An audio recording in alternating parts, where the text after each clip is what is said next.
حافظ ہیں سچائی کے، محافظ ہیں سچائی کے۔ الحمدللہ رب العالمین، والصلاة والسلام على سید الانبیاء والمرسلین، اما بعد، اعوذ باللہ من الشیطان الرجیم، بسم اللہ الرحمن الرحیم۔ یا ایھا الذین آمنوا اطیعوا اللہ واطیعوا الرسول واولی الامر منکم، صدق اللہ العلی العظیم۔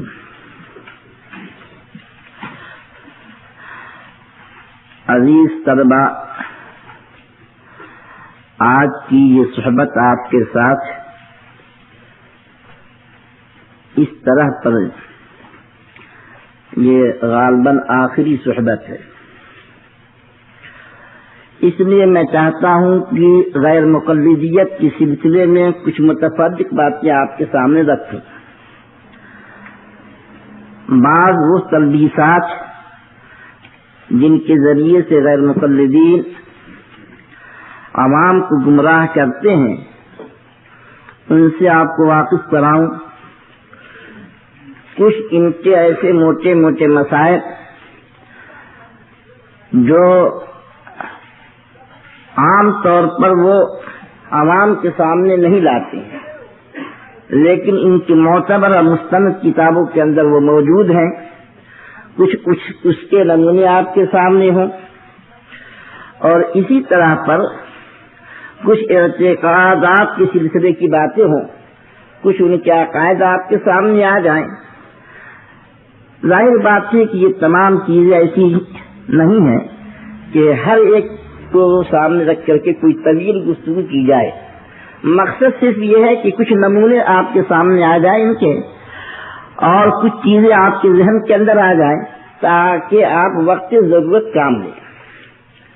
تو میں بات یہاں سے شروع کرتا ہوں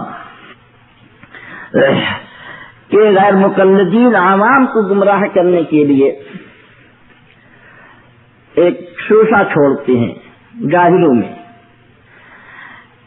کہ تم مقلدین یہ کہتے ہو کہ چاروں مذاہب حق ہیں۔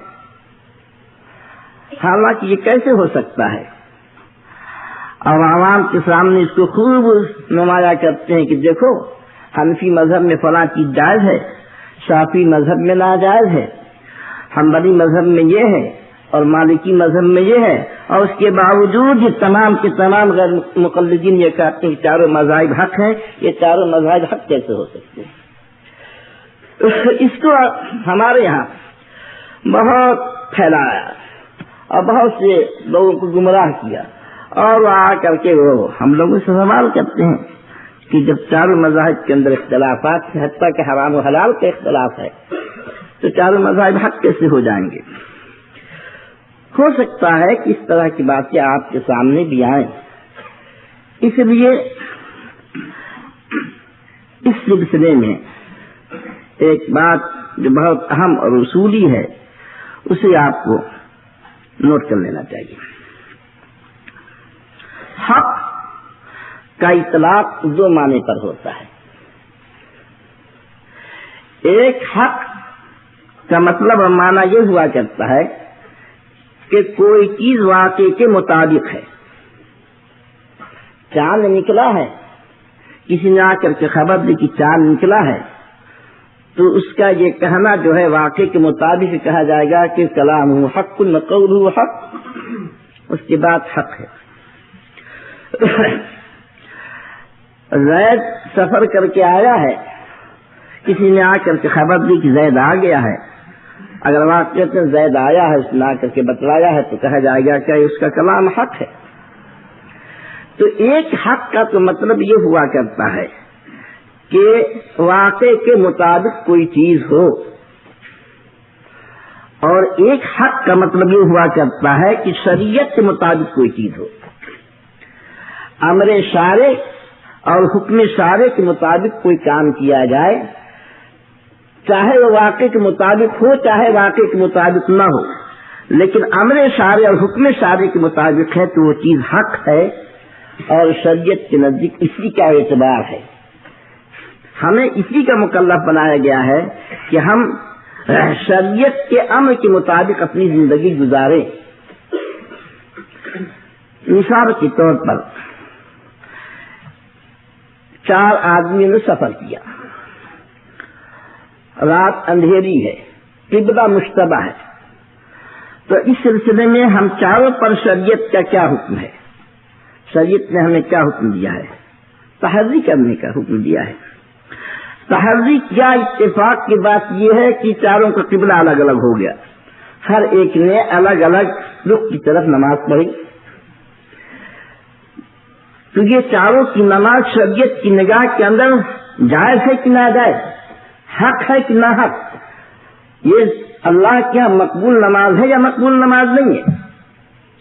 ظاہر بات ہے کہ یہ نماز اگر کہ ایک ہی کی واقعے کے مطابق ہے, 3 کی واقعے کے مطابق نہیں ہے. قبلہ رخ حقیقی ایک ہی کو ملا, 3 کو نہیں ملا, مگر کیونکہ امر شارع کے مطابق ہے, ہر ایک نے شریعت کے امر پر, شریعت کے حکم پر عمل کیا ہے, اس وجہ سے سب کی نماز حق ہے اور سب کی نماز درست ہے. بات میں اگر کہ واقعے کے مطابق نہیں ہے تو ہمیں شریعت نے واقعے کے مطابق کیا ہو یا نہ ہو اس کا مکلف نہیں بنایا ہے. ہمیں شریعت نے اس کا مکلف بنایا ہے کہ اللہ اور اس کے رسول کا جو حکم ہے ہم اس کو مانیں, تو صرف ہمیں اس کا مکلف بنایا ہے. آسمان کے اندر چاند بدری ہے, چاند نظر آنے کا عمومی طور پر موقع نہیں ہے کہ سب کو چاند نظر آ جائے. ایسے موقع پر 2 آدمی نے آ کر کے شہادت دیا کہ چاند نکلا ہے, تو ایسی شکل کے اندر شریعت کا کیا حکم ہے؟ ان 2 آدمی کی شہادت کو مان لیا جائے گا, یہی حکم ہے. بشرطے کہ وہ 2 آدمی ایسے ہوں جو کہ نصاب شہادت کو, شرائط شہادت کو پورا کرتے ہوں, تو ان کی بات مان لی جائے گی. اور اگر 4 آدمی نے آ کر کے گواہی دی لیکن شرائط شہادت کے مطابق وہ نہیں تھے, تو قاضی اور مفتی کی بات مانے گا؟ نہیں مانے گا. یہاں ماننا بھی حق ہے اور وہاں نہ ماننا بھی حق ہے, دونوں حق ہیں, اس وجہ سے کہ دونوں فیصلوں کے درمیان شریعت کا کیا حکم ہے اس کو ملحوظ خاطر رکھا گیا ہے. بات نہ تو مجتہدین کے ذمے شریعت نے مجتہدین کو مکلف بنایا ہے کہ وہ ان مسائل کے اندر جس میں کہ نصوص نہیں ہے, ان مسائل کے اندر استنباط کریں. یہ شریعت کی طرف سے مجتہدین کو اس کا مکلف بنایا گیا ہے. تو ہر مجتہد اس بات کا مکلف ہے کہ جو مسائل غیر منصوصہ ہیں اس کو کتاب اللہ اور سنت رسول اللہ میں غور کر کر کے ان مسائل کے استخراج اور استنباط کرے. اب اس کے اندر اگر ثواب کو پہنچ رہا ہے فلہو اجران, اور اگر خدا نخواستہ اس سے غلطی ہو رہی ہے تو بھی وہ معصوم نہیں ہے, بلکہ وہ کیا ہے, اسی کا مکلف ہے, اور فلہو اجر واحد, اس کے لیے 1 اجر ہے. تو اب ظاہر بات ہے کہ جب مسائل مختلف ہوں گے, اجتہادی مسائل ہوں گے, استنباط مسائل کے کیا جائے گا, تو ہر ایک کی فہم برابر نہیں ہے. ہر ایک کی عقل جو ہے ایک پیمانے کی نہیں ہے. افہام اور عقول کا تفاوت یہ فطری چیز ہے. تو اللہ میاں نے ایسا سب کو مکلف نہیں بنایا ہے کہ بس تم جو ہے ایک ہی عقل سے استنباط کرو. ہر ایک کی عقل الگ الگ ہے, ہر ایک کا مسئلہ بھی الگ الگ ہوگا, اور ہر ایک کا مسئلہ الگ الگ ہونے کے باوجود ہر مجتہد حق ہوگا, ہر مجتہد کا اجتہاد حق ہوگا, اور جو وہ باتیں کہیں گا وہ بھی حق ہوگی, چاہے دونوں مجتہد کے درمیان حرام حلال کا فرق ہو جائے. تو آپ حضرات کے ذہن کے اندر یہ بات ہونی چاہیے کہ شریعت کی طرف سے مجتہد کو اس کا مکلف بنایا گیا ہے، جیسا کہ حدیث معاذ سے ثابت ہوتا ہے۔ اللہ کے رسول صلی اللہ علیہ وسلم نے فرمایا تھا کہ فَإِن لَّمْ تَجِدْ، تم نے کیا کہا تھا؟ کیف تقضی، تو کہا بکتاب اللہ، فَإِن لَّمْ تَجِدْ فَبِسُنَّتِ رسول اللہ۔ اس کے بعد فرمایا کہ فَإِن لَّمْ تَجِدْ، تم نے کہا استحضرائی، تو آپ اللہ کے رسول صلی اللہ علیہ وسلم خوش ہو گئے۔ تو معلوم یہ ہوا کہ کتاب اللہ اور سنت رسول اللہ سے نس نہ ہونے کی شکل کے اندر مجتہد اس بات کا مکلف ہے کہ وہ اجتہاد کرے، اور جب اجتہاد کرے گا تو ظاہر بات ہے کہ اسی شکل کے اندر سب کا اجتہاد ایک تو ہو نہیں سکتا ہے، الگ الگ اجتہاد ہوگا، لیکن چونکہ یہ امر شارع کے مطابق ہے اور حکم شارع کے مطابق ہے، مجتہد اسی کا مکلف ہے، اس وجہ سے چاروں مذاہب حق ہیں، چاروں ائمہ حق ہیں، ان کے مسائل برحق ہیں۔ یہ اور بات ہے کہ اب آپس میں یہ چاروں ائمہ کے مقلدین گفتگو کرتے ہیں اولا کیا ہے، غیر اولا کیا ہے، اور کس کی قوی دلیل ہے، کس کی ضعیف دلیل ہے، یہ بات اور ہے، یہ بات والوں کا کام ہے۔ مگر نفس مجتہد نے جو اجتہاد کیا ہے، چاہے وہ اجتہاد یکساں ہو چاہے الگ الگ ہو، اس کے اعتبار سے وہ برحق ہے۔ اسی وجہ سے چاروں ائمہ برحق ہیں، اور امت نے اس وقت سے لے کر کے آج تک ان چاروں ائمہ میں سے کسی کو یہ نہیں کہا ہے کہ یہ غلطی پر ہے۔ ہر ایک کے بارے کے اندر یہ ہے کہ ہر ایک کا قول حق ہے، محتمل للخطا۔ بات سناتی ہے تو بہرحال یہ آپ کے ذہن کے اندر ہونی چاہیے۔ دوسری بات جو عام طور پر یہ غیر مقلدین پھیلاتے ہیں اور عوام کے ذہن کو مشوش کرتے ہیں، وہ یہ ہے کہ صاحب ضعیف حدیث ہے، فلاں حدیث ضعیف ہے، اور ضعیف کا تکرار اور اس کا اس انداز سے تذکرہ کرتے ہیں کہ گویا ضعیف حدیث کا ہونا اور موضوع حدیث کا ہونا دونوں برابر ہے۔ کوئی حدیث ضعیف ہوگی بس ایسا ناک گھو چڑھائیں گے کہ بس اس کے قریب نہیں جانا چاہیے۔ تو اولاً تو اس کے اندر بھی وہ دوغلی پالش پر عمل کرتے ہیں۔ جب اپنا موقع آئے گا اور اپنی بات آئے گی تو ضعیف حدیث بھی قابل عمل ہو جائے گی، لیکن جب احناف کی بات یا دوسروں کی بات آئے گی تو ضعیف حدیث جو ہے بالکل موضوع کے برابر ہو جائے گی۔ اور ان کے غلو کا عالم تو یہ ہے کہ اب آگے بڑھنے سے پہلے ایک مثال لے لیجیے۔ بسم اللہ پر وضو پر بسم اللہ پڑھنا چاہیے کہ نہیں پڑھنا چاہیے؟ بغیر بسم اللہ کے وضو ہوگا کہ نہیں ہوگا؟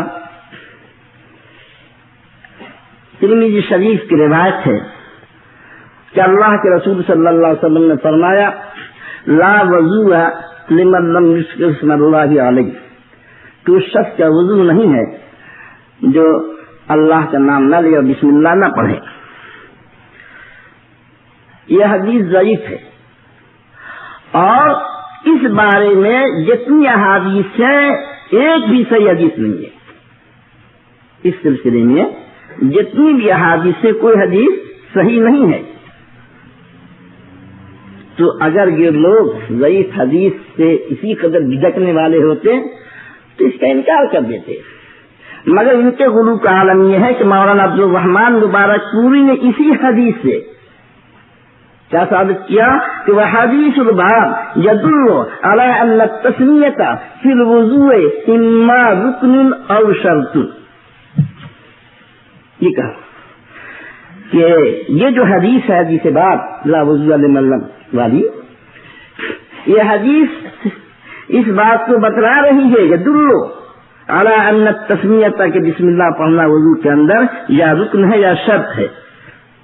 تو ہمیں تو استحباب کے اندر بھی عمل کرنے کی اجازت نہ دی جائے، اور خود جو ہے اس حدیث سے جو ضعیف حدیث ہے رکنیت اور شرط یہ ثابت کی جا رہی ہے۔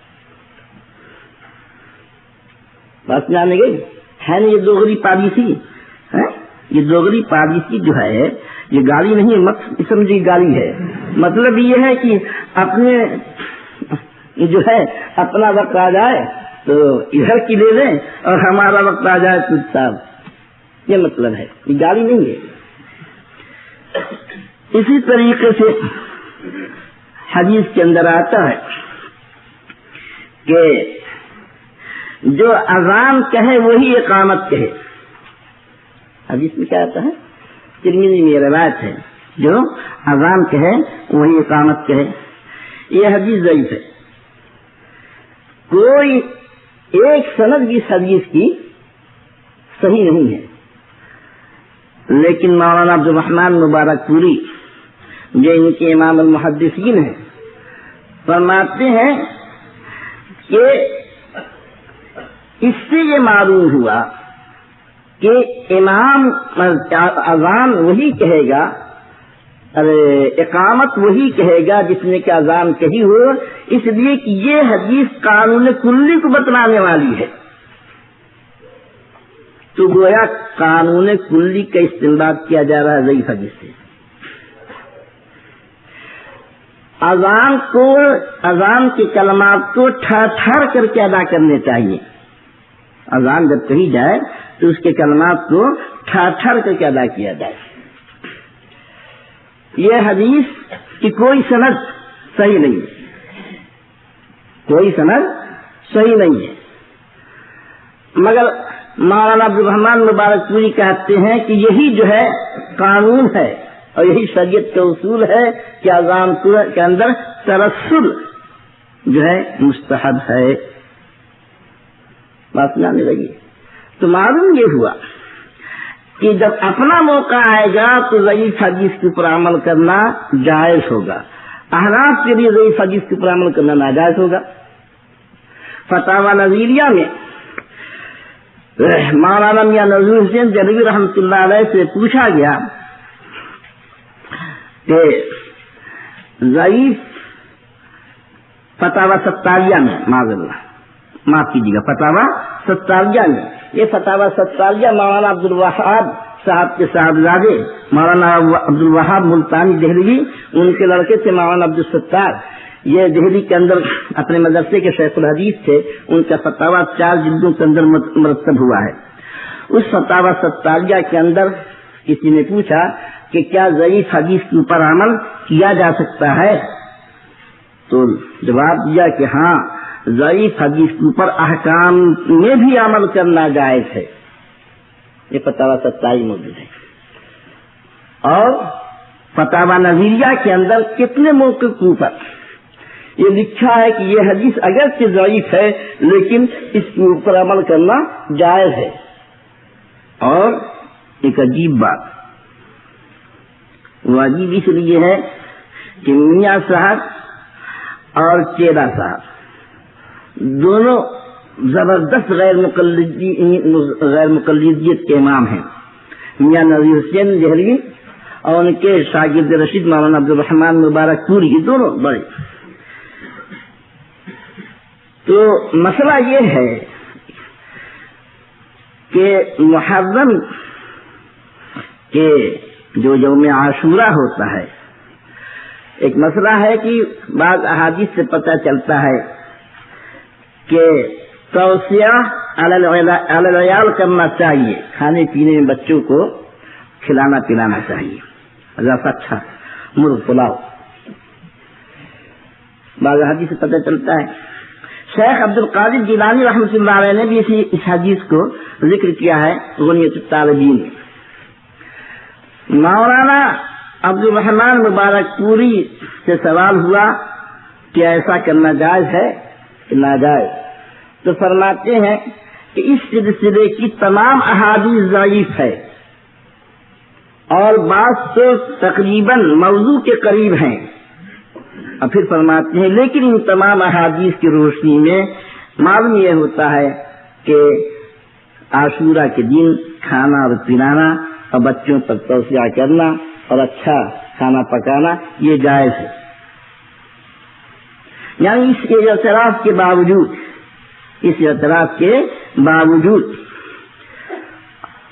اور دیکھیے مولانا صادق مولانا حکیم صادق سیالکوٹی ان کے بڑے عالم ہیں. ان کی بہت سی کتابیں ہیں، متعدد کتابیں. دو کتاب بہت مشہور ہے. ایک کتاب کا نام ہے صلاۃ الرسول اور ایک کتاب کا نام ہے سبیل الرسول. صلاۃ الرسول کتاب خاص نماز سے متعلق ہے اور اس کے اوپر بڑے بڑے ان کے علماء کی تقریر ہے، تقریرات ہیں بڑے بڑے علماء کی اور بڑی تعریف. اور اتنی اس کی مقبولیت کا عالم یہ ہے کہ سعودیہ سے چھپ رہی ہے. دوسرے تیسرے سال اس کا نسخہ سعودیہ سے آیا تھا اور بمبئی سے چھپی اور دہلی سے چھپی. اس صلاۃ رسول کتاب کو اس کی تحقیق کیا، اس کا تحشیہ کیا، اس پر تعلیق کی ایک غیر مقلد عالم جو پاکستان کا رہنے والا ہے، عبدالرؤوف نام ہے اس کا. اس نے مدینہ یونیورسٹی سے ڈاکٹریٹ کیا ہے. تو ڈاکٹر عبدالرؤوف غیر مقلد عالم نے جب اس کتاب صادق صاحب کی صلاۃ الرسول کی تحقیق اور تعلیق کی تو 84 حدیث ضعیف ہیں اس کے اندر جس کا تعلق نماز سے ہے. یاد رکھیے کتنی 84 حدیث ضعیف ہیں اور بات کا ذوق سے اتنا ہے کہ قریب من الموضوع کے ہے. مگر ان کی دیانت کا عالم یہ ہے کہ ان 84 جو ضعیف احادیث سے کہیں نہیں ظاہر کیا صادق سیالکوٹی نے کہ یہ حدیث ضعیف ہے. ذکر کرتے چلے گی اس طرح پر گویا کہ بالکل مسلم و بخاری کے روایت پیش کر رہے ہیں. مگر گھر کا بھیجی لنکا ڈھائے ہمیں کچھ کرنا نہیں ہوا. عبدالرؤوف غیر مقلد نے خود جو ہے اس کی تحقیق کی، اس کی تعلیق کی اور اتنی جو چھوٹی سی کتاب تھی، اتنی موٹی کتاب اتنی بڑی جلد کے اندر چھپ کر کے آ گئی. بمبئی کے اندر بڑا زور تھا صلاۃ الرسول کا. مجھے معلوم ہوا تو وہاں پر جو ختم کانفرنس ہوئی میں اپنے یہاں سے وہ صلاۃ الرسول غیر مقلد والی دے گیا تھا اور ہر جلسے میں دکھلاتا تھا دیکھ لو پڑھ لو نمبر وار ہے 1 2 3 4 5 84 حدیث ہے اس کے اندر ضعیف. اور بعض جگہ پر تو یہ ہے کہ مسلم میں روایت نہیں کہتے کہ مسلم کی روایت ہے، نسائی میں روایت نہیں یہ کہتے کہ نسائی کی روایت ہے. نسائی میں روایت کچھ اور ہے اور مسلم میں روایت کچھ اور ہے تو بالکل الٹ کر کے بیان کر دیا. تو یہ وہ حضرات ہیں اور کوئی غیر مقلد عالم نے آواز نہیں بلند کی کہ اس کے اندر جو ہے صادق سیالکوٹی صاحب نے 84 حدیث ضعیف لکھی ہے، درج کی ہے. اس اتفاق سے اس سلسلہ کوئی البانی کے شاگرد آ گیا، البانی کا کوئی شاگرد آ گیا، اس نے حقیقت حال کو ظاہر کر دیا. تو اب یہ کر رہا تھا بھائی کہ ایک مسئلہ ہے کہ یہ ضعیف حدیث کو جب ہماری بات آتی ہے اخلاق کی بات آتی ہے کل کہہ دیتے فلاں حدیث ضعیف ہے. ضعیف ہونا، صحیح ہونا، غریب ہونا، حسن ہونا، حسن لذات ہی ہونا، حسن لغیر ہی ہونا، یہ سب کے سب محدثین کی اپنی اپنی اصطلاحات ہیں. اصطلاح محدث کے اعتبار سے اگر کوئی حدیث صحیح ہوتی ہے تو یہ کوئی ضروری نہیں ہے کہ واقع کے اعتبار سے بھی وہ صحیح ہو، اور اصطلاح محدث کے اعتبار سے کوئی ضعیف کوئی حدیث ہوتی ہے تو یہ کوئی ضروری نہیں ہے کہ واقع کے اعتبار سے بھی وہ کیا ہو، ضعیف ہو. یہ محدثین کی اپنی اپنی اصطلاحات ہیں. وہ حدیث جس کے بارے میں واقعتاً دلائل سے معلوم ہو جائے کہ یہ روایت مکذوب ہے، جھوٹی ہے، اللہ کے رسول صلی اللہ علیہ وسلم کی طرف سے انتساب غلط ہے، موضوع ہے، قطعیت کے ساتھ اگر معلوم ہو جائے تب تو اس کی نفی کی جائے گی. لیکن اگر قطعیت کے ساتھ معلوم نہیں ہے تو بہرحال توقف تو کیا جائے گا لیکن اس کا انکار کر دیا جائے یہ جرأت نہیں کی جائے گی. اللہ کوئی محدث اتنی جرأت کرتا ہے. اور ضعیف حدیث کا معاملہ تو یہ ہے حضرت والا کہ امام مسلم کے ہاں ایک حدیث صحیح ہے، امام بخاری کا وہی حدیث ضعیف ہے. امام بخاری کی شرائط پر نہیں ہے، اس لیے امام بخاری اس کو قبول نہیں کرتے ہیں. امام مسلم کے شرط کے مطابق ہے، امام مسلم اس کو قبول کر لیتے ہیں. نیچے آئیے کہ امام مسلم اور امام بخاری رحمۃ اللہ علیہ سے ہلکی بعض ائمہ کی شرائط ہے، تو ان کے نزدیک وہ مقبول ہے، یہ لوگ اپنی کتابوں کے اندر اس کو درج نہیں کریں گے. اور پھر امام بخاری رحمۃ اللہ علیہ کے حدیث کے قبول کرنے کا معیار بھی الگ الگ ہے. اپنی صحیح کے لیے جو ان کے شرائط ہیں وہ دوسری کتابوں کے لیے نہیں ہے. یہ کوئی ضروری نہیں کہ ہر وہ حدیث جو بخاری کی معیار کے اور اس کی شرائط کے مطابق ہوں گی وہی حدیث قابل قبول ہے. نہیں، حدیث اگر محدثین کے نزدیک سند کے اعتبار سے اگر ضعیف ہو رہی ہے تو وہی حدیث بعض دوسرے محدثین کے نزدیک صحیح بھی ہوا کرتی ہے.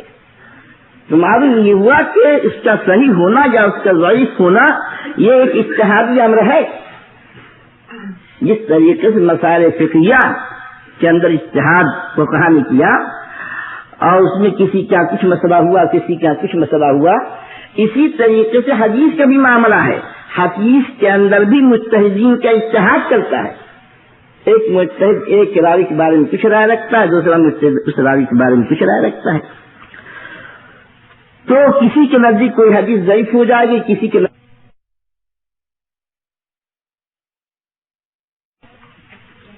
تو حضرت امام ترمذی فرماتے ہیں عبداللہ بن مسعود رضی اللہ تعالیٰ عنہ والی وہ حدیث رفع کی سلسلے کی، عدم رفع کی سلسلے کی، امام ترمذی اس کے بارے میں کیا فرماتے ہیں؟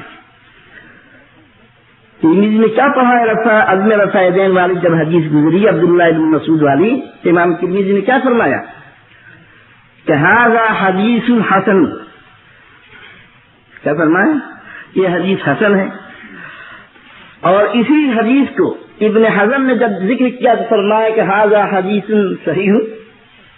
وہی حدیث امام ترمذی کے نزدیک حسن ہے اور وہی حدیث ابن حزم کے نزدیک کیا ہے؟ صحیح ہے. اور وہی حدیث جب مولانا عبد الرحمن مبارک پوری کی تحقیق میں آتی ہے تو بالکل ضعیف سے ناقابل عمل ہے. اور ان کو اتنا جوش آ گیا تو فرماتے ہیں کہ اما تحسین ترمذی فلا اعتماد علیہ، ترمذی کی تحسین کے پر کوئی اعتماد نہیں. واما تصحیح حاکم فلا یلتفت الیہ، حاکم کے تصحیح کی طرف التفات نہیں کیا جائے گا. مطلب یہ تو ایک کے نزدیک وہ حدیث حسن، ایک محدث کے نزدیک وہ حدیث صحیح، اور مولانا عبد الرحمن مبارک پوری کے نزدیک وہ حدیث ایسی ضعیف کہ امام ترمذی پر خفا ہو گئے کہ امام ترمذی کی تحسین پر اعتماد نہیں. اور اس بیچارے غیر مقلد عالم تھے، تو غیر مقلد کے پاس علم چاہے ہو جائے عقل نہیں ہوتی ہے. غیر مقلدیت اور عقل کے درمیان بڑی دشمنی ہے. اب ان کو یہ سمجھ نہیں آیا کہ جب امام ترمذی کی تحسین پر اعتماد نہیں ہے تو ان کی تصحیح پر کیا اعتماد ہوگا اور ان کے ضعیف کہنے پر کیا اعتماد ہوگا. تو وہ امام ترمذی رحمۃ اللہ علیہ کی پوری ترمذی ناقابل اعتماد، جس کو حسن کہے وہ بھی ناقابل اعتماد، جس کو صحیح کہے وہ بھی ناقابل اعتماد، جس کو غریب کہے وہ بھی ناقابل اعتماد. اور ان کے عقل کا عالم یہ ہے کہ ایسی ناقابل اعتماد محدث کی ایسی ناقابل اعتماد کتاب کی شرح بھی لکھ رہے ہیں 4 جلدوں میں، اس میں داج تحقیق بھی شرح بھی لکھ رہے ہیں. تو معلوم یہ ہوا کہ حسن ضعیف صحیح کا ہونا یہ کوئی ایسی چیز نہیں ہے کہ اگر کوئی حدیث کسی محدث نے ضعیف کہہ دیا تو واقعتاً وہ نفس الامر کے اندر ایسی ہے کہ وہ قابل رد ہے. عام طور پر روز کا جو تعلق ہوا کرتا ہے مولانا وہ سند کے اعتبار سے، سند میں کوئی راوی آ گیا، حدیث چلی اپنے مرکز سے صحیح اور بیچ کے اندر آتے آتے کوئی ایسا راوی آ گیا جو کمزور راوی تھا، تو مرکز سے تو وہ حدیث صحیح چل رہی ہے، اب بیچ کے اندر ایسا راوی آ گیا، اب اس راوی کے آنے کی وجہ سے وہی محدث جو اگر یہ راوی نہ آتا تو اس حدیث کو صحیح کہتا، اس راوی کے آنے کی وجہ سے اب چونکہ اصطلاح ان کی ہے کہ اگر فلاں راوی اس طرح کے کسی روایت کے اندر آ جائے گا تو وہ حدیث صحیح نہیں رہے گی، ضعیف ہو جائے گی، تو ضعیف ہو گئی، مگر اصل کے اعتبار سے وہ ضعیف نہیں ہے، وہ راوی کی وجہ سے ضعیف ہو گئی ہے۔ اور یہی وجہ ہے کہ حضرت امام ابو حنیفہ رحمۃ اللہ علیہ اور حضرت امام محمد اور حضرت امام ابو یوسف رحمۃ اللہ علیہ تک جتنی سندیں آتی ہیں اس کا واسطہ 3 ہوتا ہے یا 2 ہوتا ہے، اور اس زمانے کے اندر کذب کا، فسق کا عموم نہیں تھا، عام طور پر سندیں صحیح ہوا کرتی تھی، تو اگر حضرت امام ابو حنیفہ رحمۃ اللہ علیہ کسی حدیث کو اختیار کر رہے ہیں تو یقیناً وہ حدیث ان کے نزدیک صحیح ہے، بات کے اندر چاہے تعدد روایت کی وجہ سے وہ حدیث جو ہے محدثین کی اصطلاح کے حساب سے ضعیف ہو جائے، اور تمام کے تمام محدثین یہ اپنا اصول بیان کرتے ہیں کہ ان ضعف السند لا يستلزم ضعف المتن، کہ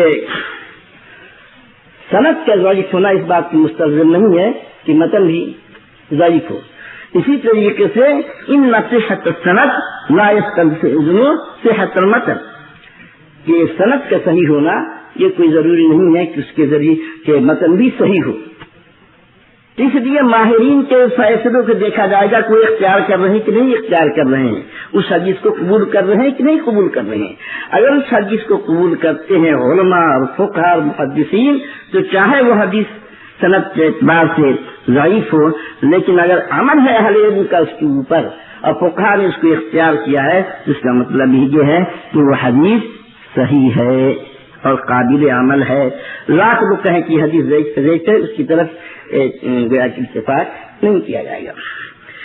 اب میں آپ کو چند مثالیں دیتا ہوں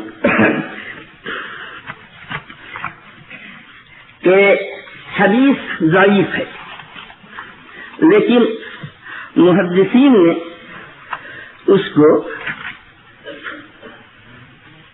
اور اہل علم نے اور فقہاء نے اس کو قبول کیا ہے، اور کسی نے اس وجہ سے نہیں کہ سند کے اندر جو پیدا ہو گیا تو اس نے اس حدیث کو رد کر دیا۔ مثال کے طور پر ترمذی شریف میں ہے کہ حضرت عبداللہ ابن عمر فرماتے ہیں کہ حضور اکرم صلی اللہ علیہ وسلم نے فرمایا کہ 10 زق ایک پیمانہ ہے، شہد سے 1 زق زکوٰۃ نکالی جائے گی، یہ روایت ہے ترمذی کی۔ امام ترمذی فرماتے ہیں کہ حدیث ابن عمر فی اسنادی مقال، اس حدیث کے اندر جو ہے کلام کیا گیا ہے، جرح کی گئی ہے، حدیث صحیح نہیں ہے۔ پھر فرماتے ہیں امام ترمذی ولا يصح عن النبي صلی اللہ علیہ وسلم کبیر شیء فی ھذا الباب، کہ اس سلسلے کے اندر اللہ کے رسول صلی اللہ علیہ وسلم سے بہت زیادہ کوئی صحیح حدیث کوئی منقول نہیں ہے۔ اور یہ امام ترمذی کی بات ہے۔ امام بخاری کیا فرماتے ہیں؟ امام بخاری فرماتے ہیں کہ لا يصح فی زکاۃ العصر شیء، یعنی شہد کے سلسلے میں کوئی صحیح حدیث نہیں ہے۔ آپ دیکھ رہے ہیں، یعنی گویا کہ محدثین کا اتفاق ہے اس بات کے اوپر کہ اس بارے میں اور اس مسئلے میں کوئی صحیح حدیث نہیں ہے، لیکن امام ترمذی اس کے باوجود کیا فرماتے ہیں؟ فرماتے ہیں امام ترمذی رحمۃ اللہ علیہ والعمل على هذا عند اکثر اہل العلم وبه يقول احمد و اسحاق، کہ یہ جو ضعیف حدیث ہے اور بقول امام بخاری کے کہ کوئی بھی سلسلے کی صحیح حدیث نہیں ہے، اس کے باوجود شہد کے اندر زکوٰۃ کے سلسلے میں امام ترمذی یہ فرماتے ہیں کہ اکثر اہل علم کا اسی پر اتفاق ہے اور اسی کے قائل امام احمد امام اسحاق بھی ہیں۔ معلوم کیا ہوا کہ ضعیف حدیث کا رد کرنا کبھی بھی محدثین کا طرز عمل نہیں رہا ہے کہ کسی حدیث کو ضعیف دیکھ کر کے سند کے اندر کچھ مقال دیکھ کر کے کچھ جرح دیکھ کر کے اس کو رد کر دیا۔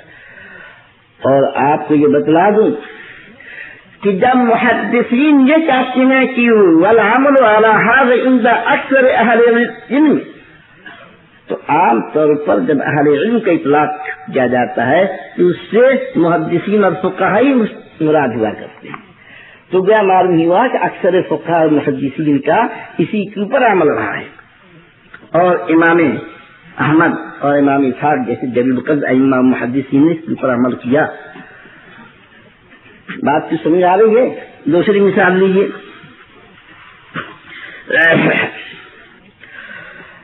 کہ حضرت عبداللہ بن عمر رضی اللہ تعالیٰ عنہ کی روایت ہے ترمذی شریف میں کہ حضور اکرم صلی اللہ علیہ وسلم کا ارشاد تھا کہ درمیانے سال میں اگر کسی کے پاس مال آیا ہو، درمیانے سال میں اگر کسی کے پاس مال آیا ہو تو جب تک کہ اس پر پورا سال نہ گزر جائے اس میں زکوٰۃ نہ ہوگی، پورا سال گزرنا چاہیے۔ اس حدیث کی سند میں عبد الرحمن ابن زید نامی ایک راوی ہے۔ امام ترمذی اس راوی کے بارے میں فرماتے ہیں کہ وہ ضعیف ہے۔ امام احمد بن حنبل، علی بن مدینی اور دوسرے محدثین نے ان کو ضعیف قرار دیا ہے، اور بعض محدثین یہ کہتے ہیں کہ بہت زیادہ غلطی کرتا تھا۔ اور مولانا عبد الرحمن مبارک پوری فرماتے ہیں کہ بلا شبہ اس بات کی مرفوع جتنی روایتیں ہیں سب کے سب ضعیف ہیں۔ غرض یہ جو مرفوع روایت ہے اور اس سلسلے کی محدثین کی اصطلاح میں اس کو کیا قرار دیا گیا؟ ضعیف قرار دیا گیا۔ لیکن ضعیف ہونے کے باوجود امام ترمذی کیا فرماتے ہیں؟ وَبِهِ يَقُولُ مَالِكُ بْنُ أَنَسَ وَالشَّافِعِي وَأَحْمَدُ بْنُ حنبل وَإِسحاق، حدیث ضعیف لیکن اس کے قائل امام مالک ابن انس جیسا امام، امام شافعی جیسا امام، اور احمد بن حنبل اور اسحاق، یہ تمام کے تمام محدثین اور ائمہ فقہ اس کے اوپر عمل کرتے ہیں۔ غیر مقلدین ہوتے تو اس کو ٹھکرا دیتے، ضعیف حدیث ہے، مگر ائمہ کے بعد ذوق کے باوجود اس پر عمل کر رہے ہیں۔ معلوم یہ ہوا کہ یہ تماشا ہی بالکل غلط ہے کہ جو حدیث ضعیف اس کے اوپر عمل نہیں کیا جائے گا۔ ترمذی شریف میں ایک روایت ہے کہ حضور اکرم صلی اللہ علیہ وسلم کو حضرت معاذ نے خط لکھ کر کے معلوم کیا کہ سبزیوں میں زکوٰۃ واجب ہے یا نہیں، سبزیوں میں زکوٰۃ واجب ہے یا نہیں۔ تو آپ صلی اللہ علیہ وسلم نے ان کو خط لکھا کہ سبزیوں میں زکوٰۃ نہیں ہے۔ بات نہ کہ دیکھو یہ جس وقت مسئلہ ہے فقہی نہیں چل رہا ہے، کیا سن بات ہے، یہ نہیں چل رہا کہ میں مسائل فقہیہ پر گفتگو نہیں کر رہا ہوں، میں صرف یہاں پر یہ دکھلانا چاہ رہا ہوں کہ ضعیف حدیث کے اوپر محدثین کے یہاں عمل تھا کہ نہیں تھا۔ موضوع گفتگو اس وقت یہ ہے، اب یہ نہیں ہے کہ واقعہ کیا ہے، یہ میں اس وقت کی جو گفتگو نہیں ہے اس کو خوب آپ سمجھ لیجیے گا، بات میں آ رہی ہے، ورنہ آپ جو ہے پھنس جائیں اور دماغ کے اندر آپ کی جو ہے سوالات دوسرے قسم کے گونجتے رہیں، یہ بات نہیں ہے۔ اس وقت موضوع یہ ہے کہ میں یہ بتلانا چاہتا ہوں کہ غیر مقلدین نے یہ شور مچا رکھا ہے اور عوام کے سامنے ضعیف حدیث کہہ کر کے خصوصاً مسائل احناف کو مطعون کرتے ہیں، میں یہ بتلا رہا ہوں کہ یہ ان کا دھوکہ ہے۔ آج سے پہلے محدثین اور فقہاء کے زمانے میں ضعیف حدیث کے اوپر ضعیف جانتے ہوئے عمل ہوتا رہا ہے، یہ موضوع ہے سر۔ امام ترمذی فرماتے ہیں کہ اسناد حاضر حدیث لیس بصحیح، اس حدیث کی جو سند ہے وہ صحیح نہیں ہے۔ اچھا صاحب، مولانا عبد الرحمن مبارک پوری فرماتے ہیں کہ وہ فی الباب اس سلسلے میں عن علی، حضرت علی سے بھی روایت ہے، وعن عائشہ، حضرت عائشہ سے بھی، و محمد بن جاش ان سے بھی، وانس حضرت انس سے بھی، و طلحہ ان سے بھی، ان تمام کی روایتیں، تمام سے روایتیں ہیں، لیکن لکنھا کلھا ضعیفۃ، یہ تمام کی تمام روایتیں ضعیف ہیں. آپ انداز لگائیں گویا کہ سب روایت اس سلسلے کی ضعیف اور کمزور ہے. لیکن امام ترمذی کیا فرماتے ہیں؟ امام ترمذی رحمۃ اللہ علیہ من غیر استثناء یہ فرماتے ہیں والعمل علی ھذا عند عامۃ اہل العلم، کہ اسی پر عام ائمہ فقہ و حدیث اور اہل علم کا عمل رہا ہے. حدیث ضعیف، لیکن امام ترمذی رحمۃ اللہ علیہ یہ فرما رہے ہیں. اور امام ترمذی رحمۃ اللہ علیہ کون ہے؟ من ائمۃ ھذا الشام، مبارک پوری کے الفاظ ہے کہ یہ اس فن حدیث کے امام ہیں. تو معلوم یہ ہوا کہ یہ دھوکہ ہے، یہ فریب ہے، آدمی کو بہکانا ہے کہ کہہ دیا جائے کہ فلاں حدیث ضعیف ہے.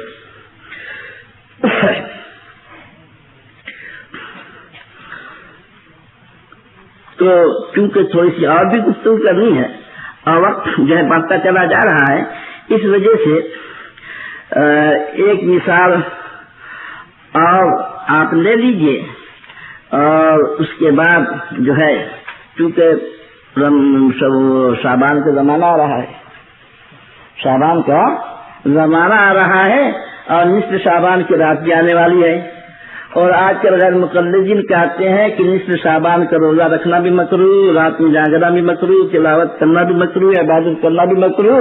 ایک طوفان مچائی ہے ہندوستان کے اندر اور دوسری جگہوں کے اوپر. پتہ نہیں ان سب میں کیا دشمنی ہے. ہم اللہ نے سامنے اگر رات میں کھڑے ہو جاتے پریشان ہوتے، کھڑے ہم ہو اور پریشان ہوتے ہیں. عجیب مسئلہ ہے، رات میں ہم جائیں گے اور ہمیں منع کرنے کے لیے آئے. یہ عجیب قسم کے. ایک ہمارے رشتے دار ہیں، امریکہ میں رہتے ہیں، ان کی بیوی ذرا کالی ہے، ان کی بیوی ذرا کالی ہے. تو بہت بڑے آدمی، لاکھوں کمانے والے، علی گڑھ کے بہت فاضل انجینئر جو کیا خصوصی ڈگری حاصل کرنے والے، اور ان کی بیوی کالی. ان کے پاس ان کے کچھ دوست تشریف لائے اور کہا کہ ڈاکٹر صاحب آپ اتنے بڑے آدمی، اتنے پڑھے لکھے آدمی، اور آپ نے شادی کی تو کالی دی. تو ڈاکٹر صاحب فرماتے ہیں کہ بھائی بیوی میری، آپ فکر تم کو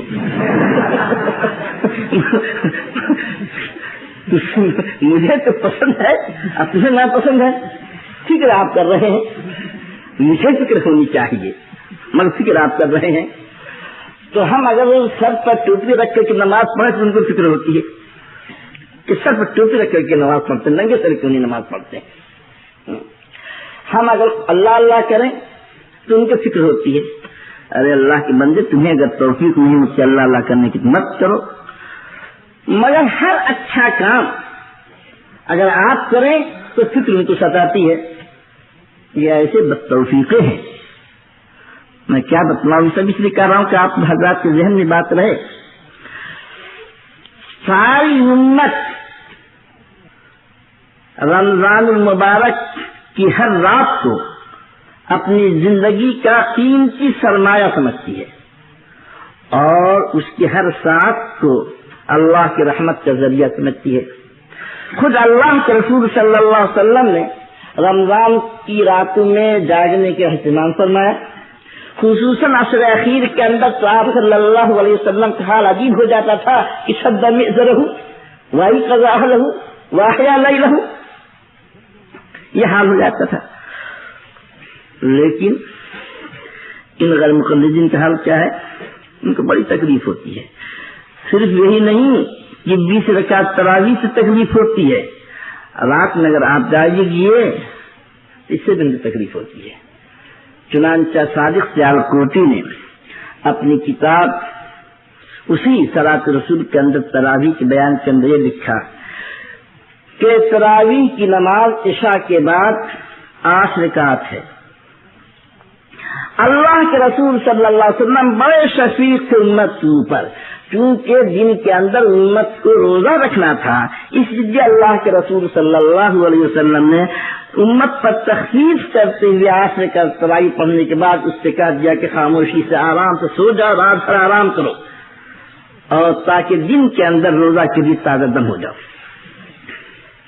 بس عصر کا تراویح پڑھو، اور اس کے بعد نہ تہجد پڑھنے کی ضرورت ہے، نہ نوافل پڑھنے کی ضرورت ہے، نہ قرآن پڑھنے کی ضرورت ہے۔ یہ جو میں عرض کر رہا ہوں یہی الفاظ کے ساتھ تھوڑا بہت تبدل ہوگا، مفہوم معنی بالکل یہی ہے۔ تو اللہ کے رسول صلی اللہ علیہ وسلم راتوں میں جاگے اور یہ امت کو راتوں میں، رمضان کی راتوں میں سونے کی تلقین کرے کہ آٹھ رکعت پڑھ کر سو جاؤ۔ اللہ کے رسول صلی اللہ علیہ وسلم نے امت پر شفقت فرمائی۔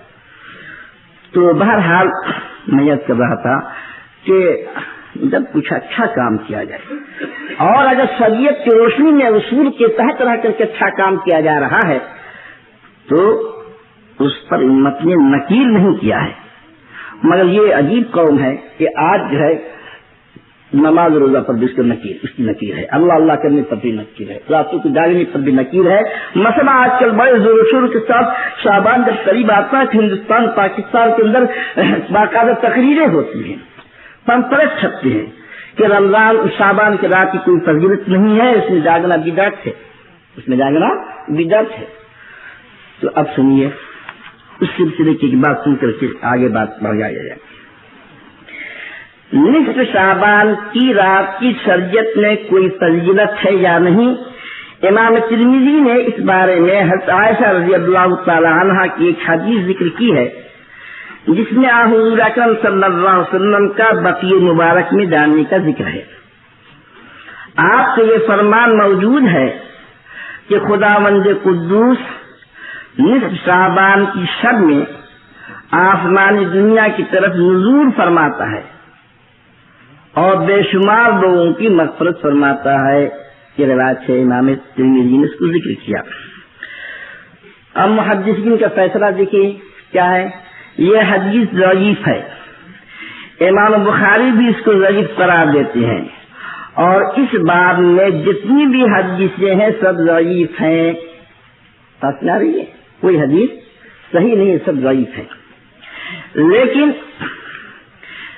اب آپ سنیے مولانا عبد الرحمان مبارک پوری کیا فرماتے ہیں کہ اب اس پر مکمل کرنا ہے، اس پر عمل کرنا ہے، تو کیا فرماتے ہیں؟ فرماتے ہیں مولانا عبد الرحمان مبارک پوری کہ تمام احادیث کو ملا کر دیکھا جائے تو معلوم ہوتا ہے کہ اس حدیث کی اصل ہے، اس حدیث کی اصل ہے۔ اور پھر فرماتے ہیں وَهَذِهِ الْأَحَادِيث بِمَجْمُوعِهَا حُجَّةٌ عَلَى مَنْ زَعَمَ أَنَّهُ لَمْ يَثْبُتْ فِي فَضِيلَةِ نِصْفِ مِنْ شَعْبَانَ شَيْءٌ، کہ یہ تمام حدیث مجموعی طور پر اگر دیکھا جائے تو ان لوگوں کے خلاف حجت ہے، دلیل ہے، جو لوگ یہ کہتے ہیں کہ شعبان کی فضیلت میں کوئی حدیث ہی نہیں ہے۔ تو معلوم یہ ہوا کہ جب موقع ہوتا ہے تو مولانا عبد الرحمان مبارک پوری بھی ضعیف حدیث سے استدلال کرتے ہیں اور پھر مجموعہ حجت بن جائے کرتا ہے۔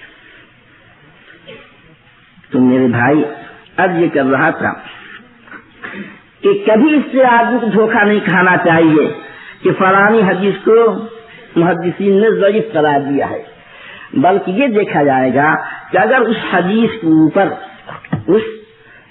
اوپر ائمہ کا، فقہا کا اگر عمل ہے اور وہ حدیث دور اول کے اندر معمول بھی رہی ہے تو بات کے اندر اگر کہ وہ حدیث محدثین کی اصطلاح کے اعتبار سے ضعیف ہو جائے تو وہ محدثین کی اصطلاح کے اعتبار سے ضعیف ہے، حقیقت کے اعتبار سے ذوق نہیں ہے اس کا، اللہ وہ ناقابل عمل ہے۔ اور یہ انکار سنت کا، انکار حدیث کا دروازہ کھولنا ہے اگر مطلق ضعیف احادیث کا انکار کیا جائے تو۔ اسی وجہ سے کوئی محدث بھی ایسا نہیں ہے جس نے حدیث کی کوئی کتاب لکھی ہو اور اس میں جو ہے بڑے بڑے محدثین نے ضعیف احادیث تو محض اس وجہ سے رد کر دیا ہو کہ اس کی سند کے اندر فلاں راوی ضعیف ہے، یہ ناقابل عمل ہے۔ مسند امام ابن حنبل اٹھا کر کے دیکھ لیجیے، حتیٰ کہ امام بخاری رحمۃ اللہ علیہ کی بخاری کے علاوہ ہر کتاب اٹھا کر کے دیکھ لیجیے، حتیٰ کہ الادب المفرد جز القرا، جز رفع یدین اور جو کتابیں ہیں اس کو اٹھا کر کے دیکھیے. امام بخاری رحمۃ اللہ علیہ ضعیف حدیثوں سے استدلال کرتے ہیں. تو جب امام بخاری رحمۃ اللہ علیہ کو یہ حق حاصل ہے کہ وہ ضعیف احادیث سے استدلال کریں تو امام بخاری سے مقدم ہے حضرت امام ابو حنیفہ رحمۃ اللہ علیہ. وہاں تک پہنچتے تو سند بالکل صاف ستھری اور نکھری رہتی ہے. تو بات کے اندر اگر ضعف پیدا ہو گیا تو ہو جاتا ہے. اس لیے اس اعتبار سے بھی مذہب حنفی بہت پختہ ہے کہ امام ابو حنیفہ رحمۃ اللہ علیہ تک جو احادیث کی سندیں ہیں اس میں ثنائیات اور ثلاثیات یہ زیادہ ہیں، بہت کم رباعیات ہیں. اور امام بخاری رحمۃ اللہ علیہ کا جو سرہ امتیاز ہے بخاری شریف کے اندر وہ کیا ہے کہ وہ جو 22 اور 23 جو ثلاثیات ہیں وہ امام بخاری رحمۃ اللہ علیہ کے لیے سرہ امتیاز ہے. اور یہاں پوری امام ابو حنیفہ رحمۃ اللہ علیہ کی جتنی احادیث ہیں وہ سب کے سب ثنائیات ہیں، ثلاثیات ہیں. اور خوب سمجھ لو، اس سے بھی دھوکہ مت کھانا کہ امام بخاری رحمۃ اللہ علیہ کو 3 لاکھ حدیث یاد تھی اور امام مسلم رحمۃ اللہ علیہ کو 5 لاکھ حدیث یاد تھی اور فلانے کو 3 لاکھ حدیث یاد تھی. سمجھ میں گئے؟ اولاً تو لفظ حدیث کا اطلاق ایسے موقع پر صرف احادیث رسول کے لیے ہوتا نہیں، اس کے اندر احادیث رسول بھی ہوتی ہیں، صحابے کے فتوے بھی ہوتے ہیں، تابعین کے فتوے بھی ہوتے ہیں، جو چیز سند سے نقل کی جائے وہ حدیث ہو جاتی ہے. بس میں آتی ہے. دوسرے یہ ہے کہ امام ابو حنیفہ رحمۃ اللہ علیہ کے بارے میں امام الجرح والتعدیل اور امام المحدثین حضرت وکی فرماتے ہیں کہ کل حدیث کان فیہ فقہ کان یحفظہ ابو حنیفہ. ہر وہ حدیث جس کے اندر کے فقہ اور فقہی مسئلہ تھا حضرت امام حنیفہ رحمۃ اللہ علیہ اس کے حافظ تھے. 400 وہ احادیث جس کے اندر کے خالص فقہی مسئلہ تھا جس سے اصول مستنبط کیا جا سکتے تھے حضرت امام حنیفہ رحمۃ اللہ علیہ اس کے حافظ تھے. کتاب الاثار کو حضرت امام حنیفہ رحمۃ اللہ علیہ نے 40,000 احادیث سے اس کا انتخاب کیا. تو جو لوگ یہ کہا کرتے ہیں کہ حضرت امام حنیفہ رحمۃ اللہ علیہ کو 17 حدیث یاد تھی تو وہ تو بیچارے جو ہے عقل سے بالکل ہی محروم ہیں. ورنہ حضرت امام حنیفہ رحمۃ اللہ علیہ کے زمانہ جو خیر القرون کا زمانہ ہے اور ان کے زمانے کے اندر تابعین اور تبع تابعین کے جماعت اور وہ کوفہ جہاں پر کہ امام بخاری رحمۃ اللہ علیہ فرماتے ہیں کہ میں اور جگہ گیا یا یہاں گیا وہاں گیا اولا ادری کم مرتن دخلت الکوفہ ولا احصی کم مرتن دخلت الکوفہ. میں شمار نہیں کر سکتا کہ کوفہ کتنی مرتبہ گیا. تو امام بخاری رحمۃ اللہ علیہ کیا کرنے جا رہے تھے؟ کوفہ. بلا شمار جو کوفہ گئے ہیں بھائی احادیث کے لیے جا رہے تھے. تو مرکز علم تھا. حضرت عبداللہ بن مسعود رضی اللہ تعالیٰ عنہ اور حضرت علی رضی اللہ تعالیٰ عنہ کے تلامذہ نے کوفہ کو مرکز بنا دیا تھا. 1,500 صحابہ کرام کا مسکن تھا. 70 اس میں وہ صحابہ تھے جو کہ سابقین اولین تھے. اور حضرت علی رضی اللہ تعالیٰ عنہ نے جب دارالخلافہ بنایا کوفہ کو تو کوفہ کے اندر مرکز علم دیکھ کر کے خوش ہو گئے اور فرمایا کہ اصحاب ابن مسعود سرج حاضر المدینہ. کہ ابن مسعود کے جو تلامذہ ہیں اس شہر کی چراغ ہے وہاں پر پرورش پائی تھی. کس نے؟ حضرت امام ابو حنیفہ رحمۃ اللہ علیہ نے. تو حضرت امام حنیفہ رحمۃ اللہ علیہ کے مقام فی الحدیث کا اندازہ ہم اور آپ نہیں لگا سکتے. کون سا ایسا بدبخت ہوگا جو کہ تاریخ کے اوپر نگاہ رکھتے ہوئے اور کوفہ کی علمی مرکزیت کو جانتے ہوئے اور بغداد اور کوفہ کے اندر محدثین کی کثرت کا جسے علم ہے اس کے بعد وہ یہ کہیں کہ امام حنیفہ رحمۃ اللہ علیہ کو 17 حدیثیں تھی. کہیں کہ امام حنیفہ رحمۃ اللہ علیہ کو 17 حدیثیں یاد تھی اور پھر کہیں گے کہ امام حنیفہ نے 50 حدیث میں غلطی کی. وقت حنیفہ کی 50 حدیث حدیث یاد رہے گی 17 اور غلطی کریں گے امام حنیفہ رحمۃ اللہ علیہ 50 حدیث میں. بات کی سمجھ آتی ہے یا؟ تو اصل میں اذواق لوگوں کے مختلف ہوتی ہیں. کسی کا اس زمانے کے اندر یہی ذوق تھا کہ حدیث تو ہے ایک اور اس کو بنا دے 10. اس کو بنا دے 10. کیسے 10 بنے گی حضرت؟ کہ ایک ہی حدیث کو اس نے 10 آدمی سے سنا تو حدیث ایک ہے. 10 آدمیوں سے سننے کی وجہ سے سند کے بدل جانے کی وجہ سے ان کی اصطلاح کے اندر وہ 10 حدیث ہو گئی. بات میں آتی ہے. اور موجودہ زمانے کے محدثین نے اور غیر مقلدین نے ایک دوسرا پیمانہ اختیار کیا ہے. وہ کیا؟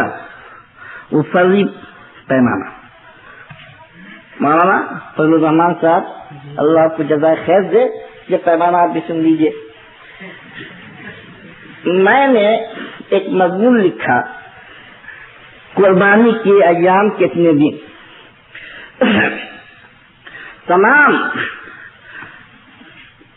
ائمہ محدثین فقہا کی اکثریت، تمام نہیں کہتے، اکثریت جو ہے 3 دن کے قائل ہیں.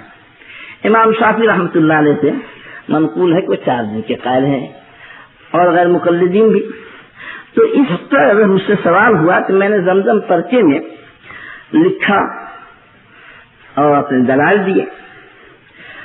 تو ایک شخص ہے رئیس احمد ندوی، جامع سلفیہ کے بڑا عالم ہے اور اس کی بہت سی کتابیں بڑی غریب قسم کی، لمحات علامہ فباری انظاری میں نصرمات وغیرہ، بڑا خراب آدمی ہے. تو اس نے میرے مضمون کا جواب لکھا رہا. اب میں نے تو چند صفحات کہ میرے وہ ایک سوال کے جواب سے چند صفحات سے میرا مضمون تھا، اس نے پورا رسالہ لکھ دیا.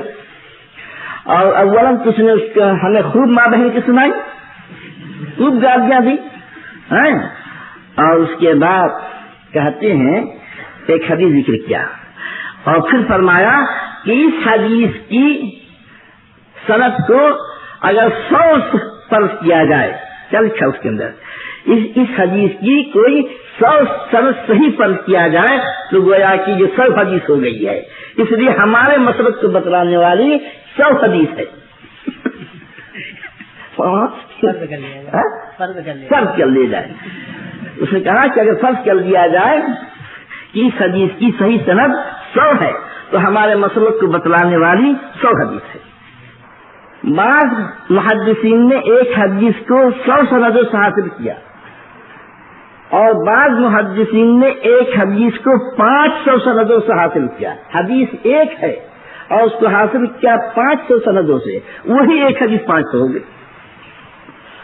اب فرض کر لو کہ اگر ایسے محدثین ہوں جن کا یہی ذوق ہو تو اگر جو ہے 10-20 حدیث تو ہے ان کے پاس اور اس کو جو ہے اسی طرح سے سندیں بڑھا لے تو 1000 حدیث ہو جائے گی. تو امام ابو حنیفہ رحمۃ اللہ علیہ جن کو کہ دنیا کے اندر رہ کر کے کام کرنا تھا، استنباط کرنا تھا، امت کی ہدایات کرنی تھی، فقہ کے مسائل کو جمع کرنا تھا، ترکیب دینی تھی، ان کو اتنا کہاں موقع ہے کہ ایک حدیث جب ایک سند سے صحیح طور پر مل گئی ہے تو خامخواہ کے لیے سند بڑھانے کے لیے جا کر کے جو ہے 100 محدثین کے پاس جائے، 400 محدثین کے پاس جائے. ہمیں ایک بات اگر صحیح سند سے مولانا فضل الرحمان صاحب شیخ الحدیث اس جامعہ کے معلوم ہو جائے، ہمیں ان پر اعتماد ایک بات انہوں نے سیکھ گئی، تب ہمیں تو کہاں فرصت ہے بیٹھ کر کے مضمون نگاری کریں گے، ان سے بھی پوچھ جائے کہ مولانا نے صحیح کہا کہ غلط کیا ہے، آپ بھی ذرا بیان کر لیجیے. تو مگر بعض محدثین کا یہی ذوق تھا کہ اپنی سندوں کے اندر تعدد پیدا کریں یا اپنی سندوں کو عاری کریں. حضرت امام ابو حنیفہ رحمۃ اللہ علیہ تک جتنی سندیں پہنچتی ہیں خود اتنی عالی ہیں کہ مزید اس کے اندر عروج پیدا کرنے کی کیا ضرورت ہے. تو حقیقت بات یہ ہے کہ جن کے بارے میں یہ کہا جاتا ہے کہ فلانی محدثین کے پاس اتنی حدیثیں تھی، فلانے محدثین کے پاس اتنی حدیثیں تھیں، اولاً تو یہ ہے کہ یہی بات آج تک میرے بیان میں آتی نہیں. امام بخاری رحمۃ اللہ علیہ فرماتے ہیں، لکھا ہے کہ امام بخاری رحمۃ اللہ علیہ کے مطابق آتا ہے کہ ان کو 3 لاکھ حدیثیں یاد تھیں، 1 لاکھ صحیح حدیث یاد تھی، 2 لاکھ غیر صحیح حدیث یاد تھی. صحیح حدیث 1 لاکھ تو سمجھ میں آتی ہے، یہ 2 لاکھ غیر صحیح حدیث کے اندر دماغ کھپانا.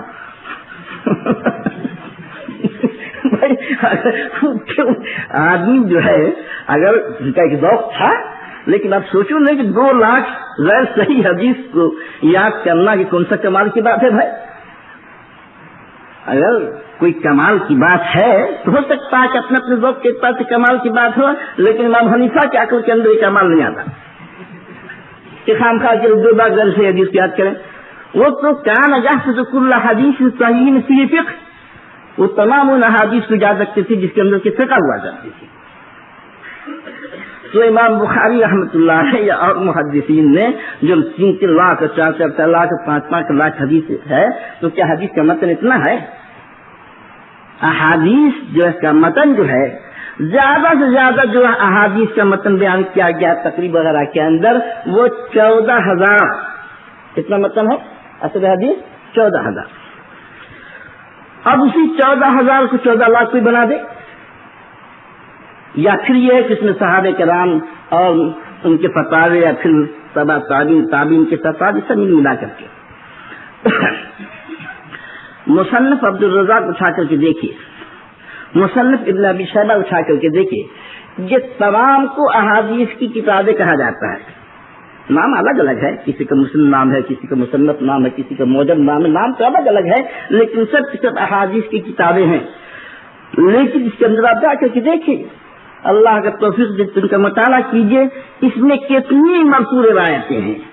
عام طور پر صحابہ کے فتاوے ہیں، عام طور پر جو ہے تابعین کے فتاوے ہیں. ان کو ملا کر کے 11 جلد مصنف کی تیار ہوئی ہے. بات میں آتی ہے. تو یہ کر رہا ہوں کہ وہ بات درمیان میں آ گئی تھی، اور کہ یہ بھی ذہن میں رکھیے کہ احادیث کی جو کثرت ہے وہ کثرت جو ہے اس اعتبار سے پیدا ہوتی ہے کہ ایک ہی حدیث ہوگی، اور ایک حدیث وہ 10 حدیث بھی ہو سکتی ہے، 20 حدیث بھی ہو سکتی ہے، حتیٰ کہ 100 حدیث اور 500 حدیث ہو سکتی ہے. بات میں آتی ہے، بس صرف سند کے فرق ہو جانا چاہیے. اب تھوڑا سا مسئلہ، تھوڑا سا وقت رہ گیا ہے، تھوڑی سی گفتگو ان کے بعد مسائل پر آپ حضرات کی اطلاع میں لانے کے لیے. دیکھیے، ایک مسئلہ ان کا اصولی ہے، اور یہ وہ مسئلہ ہے کہ یہی ایک مسئلہ ہے اصولیہ جو ان کا ہے، ان کو اہل سنت والجماعت سے خارج کرنے کے لیے کافی ہے. نواب وحید الزما حیدرآبادی ان کے بڑے عالم ہیں. ان کی کتاب ہے حجۃ المہدی. اس کے صفحہ 118 پر نواب صاحب لکھتے ہیں، نواب سنتے رہیں آپ بھی ذرا سے دیکھیے، لکھتے ہیں ولا يجوز الانکار على امور مختلفۃ فيها بین العلماء. مسئلہ نہیں گئی، یہ بات اگر غلط ہے الزام مجھ کو مت دیجیے گا کہ مولانا غلط پڑھ رہے ہیں. لکھا ہے صحیح، لکھا ہے ایسے ہی، اور غلط کیا ہے عبارت میں آپ کو متنبہ کر دوں کہ اصل صحیح عبارت عربیت کے لحاظ سے یوں ہے کہ ولا يجوز الانکار علی امور مختلف فیہا، مختلف فیہا نہیں، یہ غلط ہے. بات میں آتی ہے، علی امور مختلف فیہا کہا جائے گا، مختلف فیہا نہیں کہا جائے گا، مگر چونکہ ان کی عبارت ایسا ہی ہے. یہ لوگ اتنے قابل تھے کہ اذان کو اردو میں مؤنث بولا جاتا ہے، اذان کو اردو میں مؤنث بولا جاتا ہے. تو انہوں نے جہاں پر اذان جمعہ کی بحث کی ہے، وہاں پر چونکہ اردو میں اذان کو مؤنث بولا جاتا ہے، تو اس لیے عربی کے اندر لکھا الاذان التی اسی کتاب کے اندر ہے الاذان التی. تو خیر، یہ میں کہہ رہا ہوں کہ یہ کہتے ہیں کہ ولا يجوز الانکار علی امور مختلف فیہا بین العلماء، یعنی ایسے امور پر انکار کرنا جائز نہیں ہے، جائز نہیں ہے جو کہ علماء کے درمیان مختلف فی ہے. اور کیا کہ غسل الرجل ومسحہ فی الوضوء، کہ اگر آدمی وضو کے اندر پاؤں دھوے تو بھی واہ واہ، اور اگر پاؤں نہ دھوے اس پر مسح کرے تو بھی واہ واہ۔ جو مسح کرتا ہے اس پر بھی انکار مت کرو، اور جو وضو کا جو پاؤں دھوتا ہے اس پر بھی انکار نہ کرو، یعنی مسح کرنا بھی جائز ہے اور پاؤں کا دھونا بھی جائز ہے۔ بات میں آ رہی ہے؟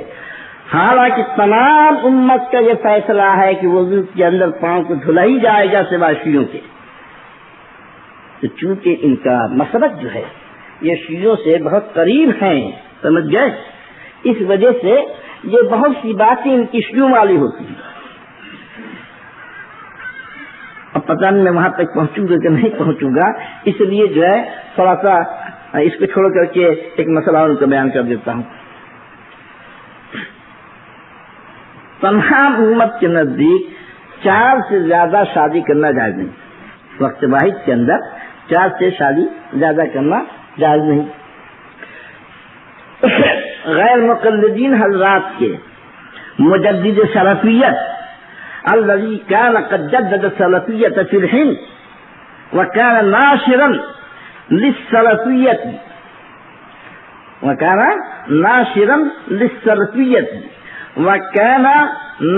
لكتب السلف، اس طرح کے الفاظ کے ساتھ جو ہے ان کی تعریف لکھی گئی ہے جہود علماء الحدیث کے اندر۔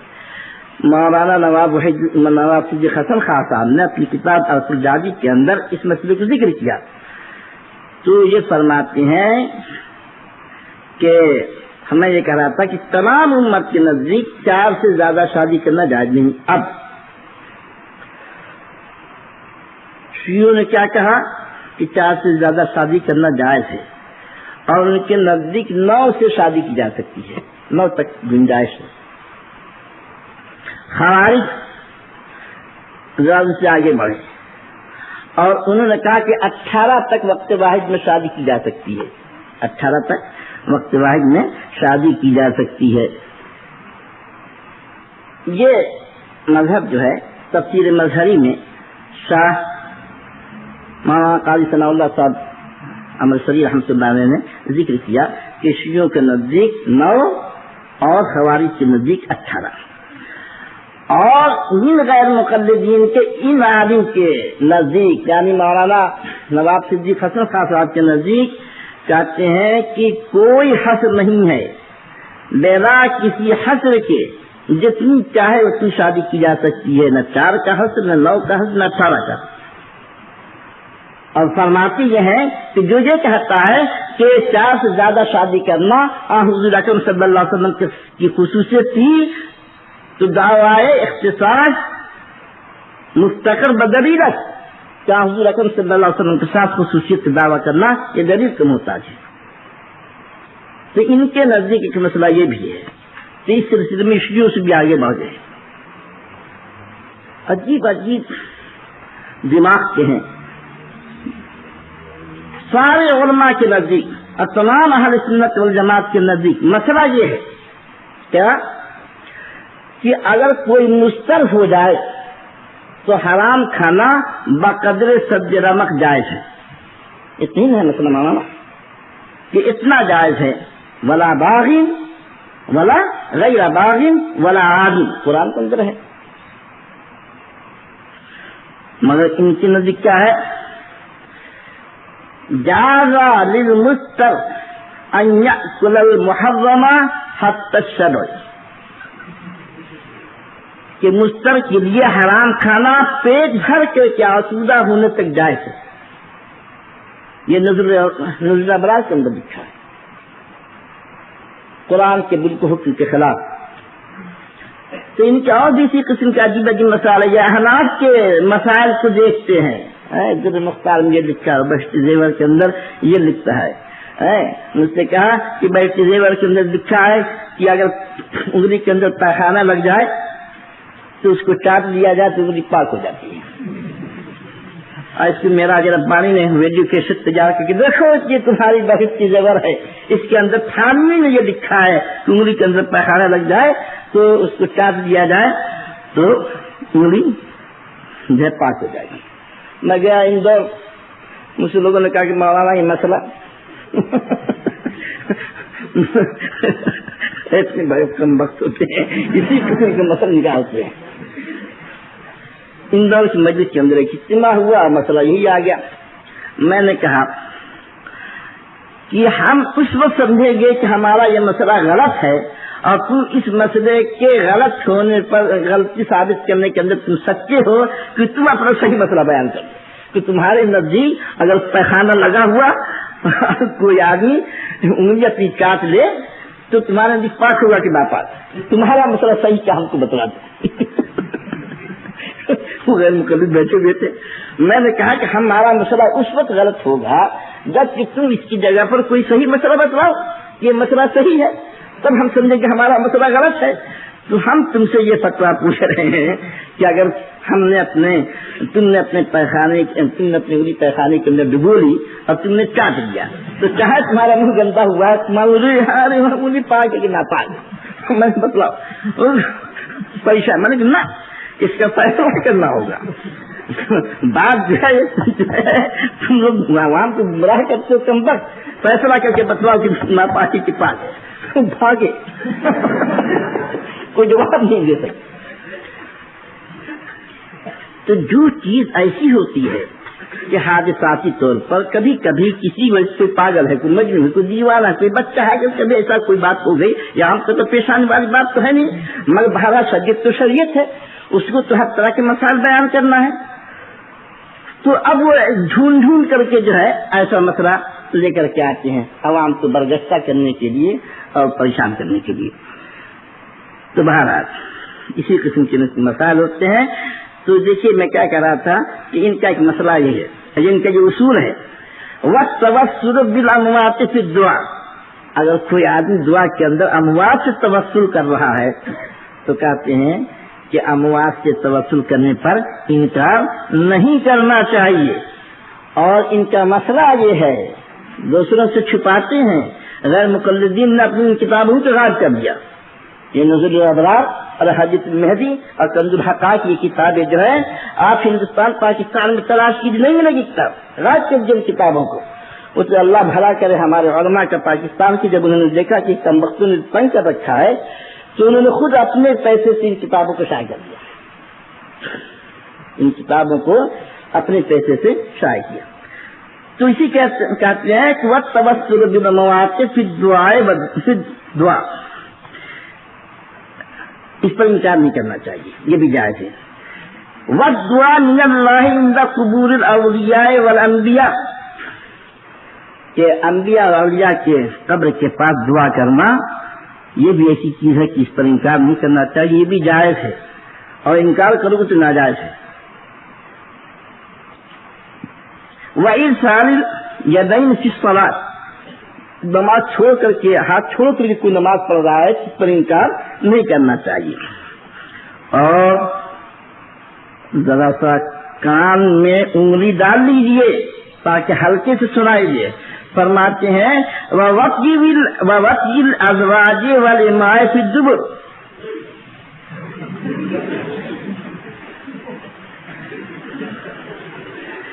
سمجھ گئے حضرت. چھوٹے چھوٹے بچے ہوں گے تفسیر کی ضرورت نہیں آپ حضرات نے اس کو سمجھا. یہ خالی شیعوں کا مسلک ہے یہ اہل سنت والجماعت کا مسلک نہیں ہے. یہ ملعون ہے اللہ کے رسول صلی اللہ علیہ وسلم نے فرمایا جو کہ ایسا کام کرے. اور شیعوں کے نزدیک غیر مقلدین کے نزدیک جائز ہے. اور میں نے سمجھا کہ صرف جو ہے ان کا مسئلہ ہے عمل شاید نہ ہو لیکن جامع سلفیہ کا ایک عالم ایک محقق ڈاکٹر پی ایچ ڈی عالم جس نے کہ جامع سلفیہ جامعہ اسلامیہ بنارس سے اس نے پی ایچ ڈی کیا اس کی غیر مقلد مبارک پور کا رہنے والا اس کی شادی ہوئی ایک ہنسی گھرانے میں سرائے میر ایک جگہ اعظم گڑھ میں. جہاں شادی ہوئی وہ ہمارے ایک دوست تھے ان کی بھتیجے سے شادی ہوئی. تھوڑے دنوں کے بعد میاں بیوی کے درمیان تعلقات کشیدہ ہونے لگے. وہ دو وجہ سے ایک تو یہ ہے کہ وہ کہتا تھا کہ تم ہنسیوں کے مسئلے کے مطابق نماز نہ پڑھو جیسے ہم لوگ نماز پڑھتے ہیں ویسے نماز پڑھو تو سب مارتا تھا وہ تو خیر یہ تو کیسی خاص بات نہیں کی. دوسرے یہ کہ وہ یہی کام کرتا تھا, اپنی بیوی کے ساتھ وہ یہی کام ہی کرتا تھا. تو اب وہ بیچاری بچی کب تک اس کو برداشت کرے؟ تو اس نے آ کر کے اپنے والد سے کسی کے ذریعے سے یہ بات پہنچائی کہ اس طرح کا ہمارے ساتھ معاملہ ہو رہا ہے. تو اس کے والد گئے, مولانا مجیب اللہ ندوی ایک صاحب ہے ہمارے ہاں, اور ان کا ایک مدرسہ ہے جامعۃ الرشاد اعظم گڑھ میں. انہوں نے آج کل ہمارے یہاں فسخ نکاح کے سلسلے میں جگہ جگہ شرعی پنچایت قائم کی گئی ہے, اس سے وہ ان کے یہاں بھی قائم کی. ان کے پاس گئے, وہاں رکھا اس مسئلے کو. تو مولانا نے جو جیسا کہ وہاں کا دستور ہے اس کے مطابق لڑکی کو بلایا اور اس کے شوہر کو بلایا.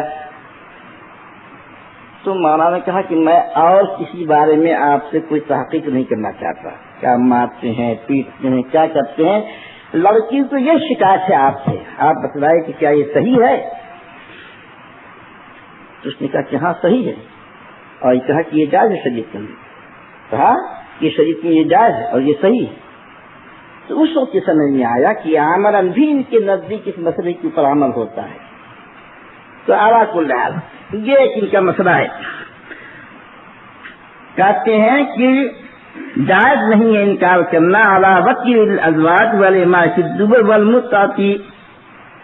متعاطی اگر کوئی کرے تو اس کی پر بھی انکار کرنا جائز نہیں ہے. یہ مطابق شیوع کا مسئلہ ہے. مطابق شیوع کے نزدیک جائز ہے, کسی سنی کے نزدیک متجائز نہیں ہے. اور حضرت امام مالک رحمۃ اللہ علیہ اور حضرت عبداللہ بن عباس کی طرف جو منسوب کیا جاتا ہے وہ سب غلط ہے. اس کی بات سے آپ نے پڑھ لی ہوں گی. والجمع بین الصلاتین, اگر دو نماز کو ایک وقت کے اندر جمع کر دیا جائے, ظہر کی نماز کو عصر کے وقت میں, عصر کی نماز کو ظہر کے وقت میں, تو بھی ایسا کرنا جائز ہے. اس پر انکار نہیں کرنا چاہیے. یہ سب اہل سنت والجماعت کے خلاف باتیں ہیں. یہ اس لیے میں نے آپ کو سنا دیا کہ معلوم ہو جائے کہ کتنے بڑے اہل سنت والجماعت ہیں. یہ خالص من اہل سنت والجماعت ہیں. اور واللعب بالشطرنج والغنا والمزامیر, اگر کوئی جو ہے شطرنج کھیلے, گانا گائے بجائے, یا اسی طریقے سے مزامیر کے ساتھ اشتغال رکھے, تو یہ بھی جو ہے جائز ہے. اس کے اوپر جو ہے انکار نہیں کرنا چاہیے. والفاتحة المرسومہ, اور جو مروج فاتحہ ہے, نیاز فاتح جو غیر ملتی کرتے ہیں, اس پر بھی انکار نہیں کرنا چاہیے. اور مجلس المیلاد, یہ جو مجلس میلاد منعقد ہوتی ہے, اس پر بھی نقید نہیں کرنا چاہیے. خیر یہ سب تو اس نے کہا ہی, لیکن سب سے بڑا جھوٹ یہ بولتا ہے وَهُوَ الْمَنْقُولُ عَنْ إِمَامِنَا أَحْمَدُ بْنِ حنبل. یہ جو ہم بات کہہ رہے ہیں یہی حضرت امام احمد بن حنبل رحمۃ اللہ علیہ سے منقول ہے. میں نے بہت چیخ چیخ کر کے کہا اپنے جلسوں میں, نمازوں میں, کہ وہ نص دکھلاؤ اور وہ جگہ دکھلاؤ, اس کتاب کا نام بتلاؤ جہاں پر کہ یہ لکھا ہو حضرت امام احمد بن حنبل ان مسائل کے قائل تھے, یا انہوں نے یہ فرمایا ہو کہ اس کے اوپر جو ہے انکار نہیں کرنا چاہیے. تو یہ وہ مسائل ہیں جو عام اہل سنت والجماعت کے مسئلے سے یہ بالکل الگ ہیں اور خلاف ہیں. اور اس کے اندر بہت سے مسئلے میرے بھائی آ گئے. اسی طرح سے ان کے بہت سے اسی قسم کے مسائل ہیں, اللہ ان کے پر رحم فرمائے. اور جہاں تک کہ عقیدے کا تعلق ہے, عقیدے کے اندر بھی بہت سی چیزیں اسی قسم کی ہیں. مثال کے طور پر غیر اللہ سے توسل اختیار کرنا. یہ دوسروں کو تو منع کرتے ہیں کہ صاحب غیر اللہ سے توسل اختیار کرنا شرک ہے, سعودیہ میں ہی شور مچائیں گے. لیکن یہاں پر جو ہے جب اپنی کتابیں لکھتے ہیں تو اس کے اندر یہ لکھا کہ اختلفوا فی جواز التوسل الی اللہ بانبیائہ والصالحین من عبادہ. تو لوگوں کا اختلاف ہے کہ صالحین اور انبیاء سے توسل کیا جائے کہ یا نہیں کیا جائے. اور پھر بات کے اندر کیا کہتے ہیں کہ کہ کچھ لوگوں کا یہ مذہب ہے کہ زندوں سے بھی توسل اختیار کیا جا سکتا ہے اور مردوں سے بھی توسل اختیار کیا جا سکتا ہے، انبیاء سے بھی کیا جا سکتا ہے اور غیر انبیاء سے بھی کیا جا سکتا ہے. کہتے ہیں کہ وَهَذَا هُوَ الْقَوْلُ الثَّالِثُ وَهُوَ الْمُخْتَارُ، یہی تیسرا قول ہے اور یہی مختار قول ہے. اسی لیے میں نے اس کو لکھا کہ سلفیوں کو میں بتلاؤں کہ تم کس کے دھوکے کس کے فریب کے اندر پڑے ہوئے ہو. اسی طریقے سے وہ جو بات میں نے پڑھی تھی نزول الابرار کی، دیکھیے اس کے اندر صاف صاف لکھا ہے کہ التوسل الى اللہ تعالی بانبیائہ والصالحین من عبادہ جائز ویستوی فیہ الاحیاء والاموات، کہ اللہ سبحانہ وتعالیٰ سے توسل اختیار کرنا انبیاء کے ذریعے سے اور صالحین کے ذریعے سے جائز ہے، اور مردہ اور زندہ سب اس کے اندر برابر ہے، ان سے بھی کیا جا سکتا ہے اور ان سے بھی کیا جا سکتا ہے. آج یہ غیر مقلدین حضور اکرم صلی اللہ علیہ وسلم کی حیات کے قائل نہیں قبر شریف میں، اور یہی مذہب سلفیوں کا بھی ہے.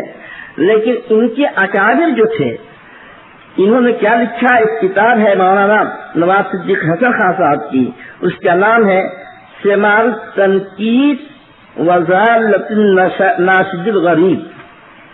اس کتاب کے صفحہ 52 کے اندر لکھا ہے ایک شعر کی شرح میں، شعر کیا ہے، وَرُبَّمَا صَلُّوا بِهِ أَحْيَانًا وَفِيهِ أَيْضًا قَرَأُوا الْقُرْآنَ، کہ مردے بسا اوقات قبر کے اندر نماز پڑھتے ہیں اور قرآن کی تلاوت کرتے ہیں. یہ ایک شعر ہے. تو اس کی شرح کے اندر لکھتے ہیں اخبار کثیرہ ثابت در آ کے موتا در قبور خود نماز نی گزارن. فاتح آپ سمجھتے ہیں کہ بہت سی خبروں سے یہ ثابت ہے کہ مردے جو ہیں اپنی اپنی قبروں میں نماز پڑھا کرتے ہیں. انس آمدہ حضرت انس رضی اللہ تعالیٰ عنہ سے روایت ہے کہ ان النبی صلی اللہ علیہ وسلم قال الانبیاء احیاء فی قبورہم یصلون، کہ انبیاء علیہ الصلوۃ والتسلیم قبروں کے اندر زندہ ہیں اور نماز پڑھا کرتے ہیں. اور پھر اس کی پوری تفصیل دی جائے.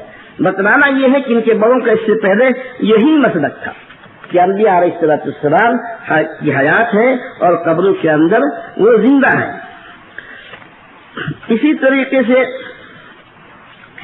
آج کل مردے سنتے ہیں کہ نہیں سنتے ہیں؟ غیر مقلدین اور بریلوی اس مسئلے میں ایک ہو گئے ہیں.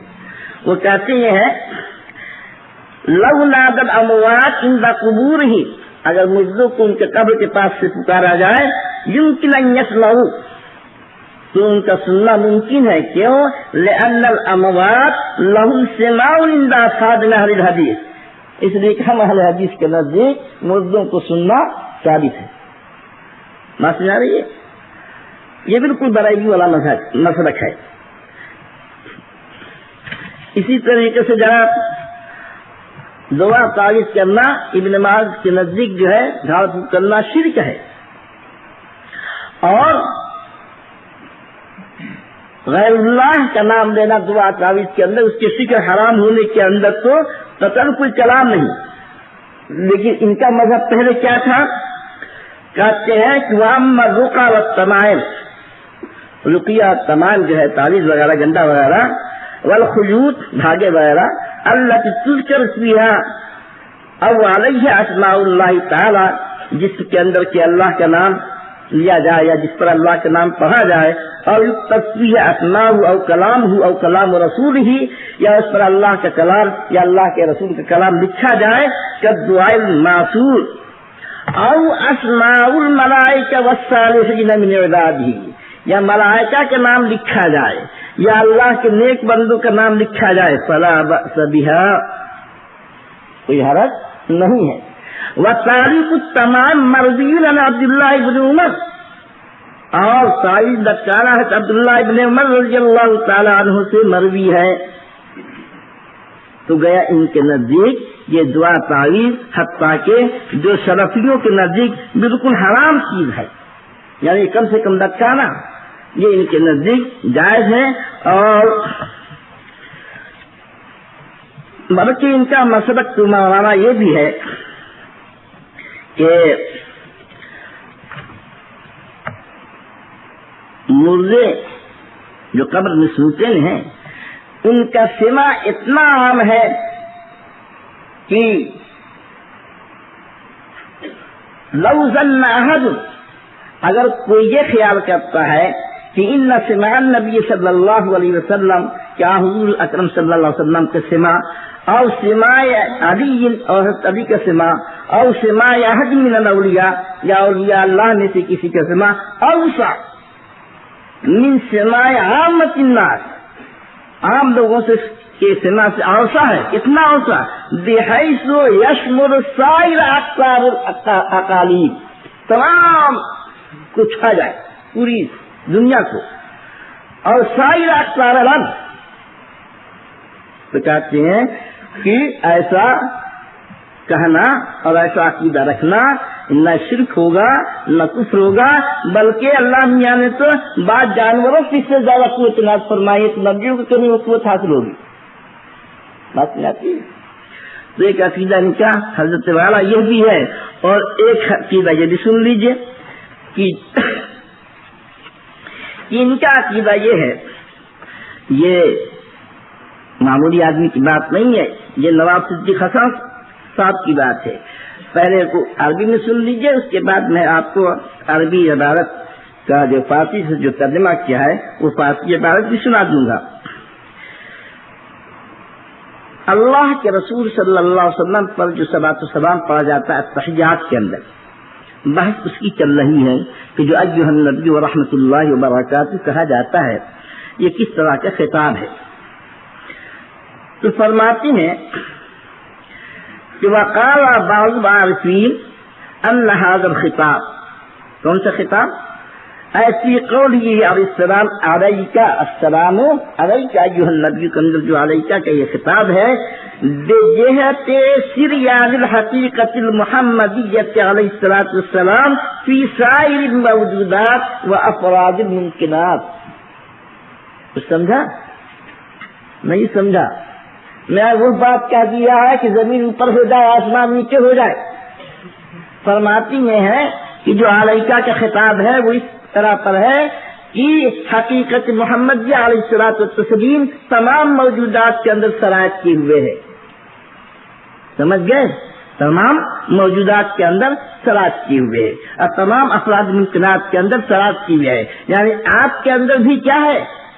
حقیقت محمدیہ ہے، آپ پر بھی السلام علیکم، آپ پر بھی حقیقت، آپ کے اندر بھی حقیقت۔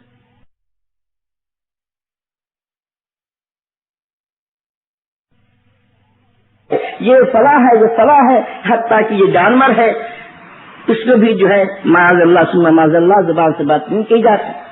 کتنی عظیم بات ہے، قد خرج انسان بمثل هذه العقیدہ من اللہ، هذا عقیدۃ التناسخ، التناسخ کا عقیدہ ہے، مگر یہ حضرات نے اس قسم کی باتیں بھی اپنی کتابوں کے اندر لکھی ہے اور بغیر کسی تکلف کے۔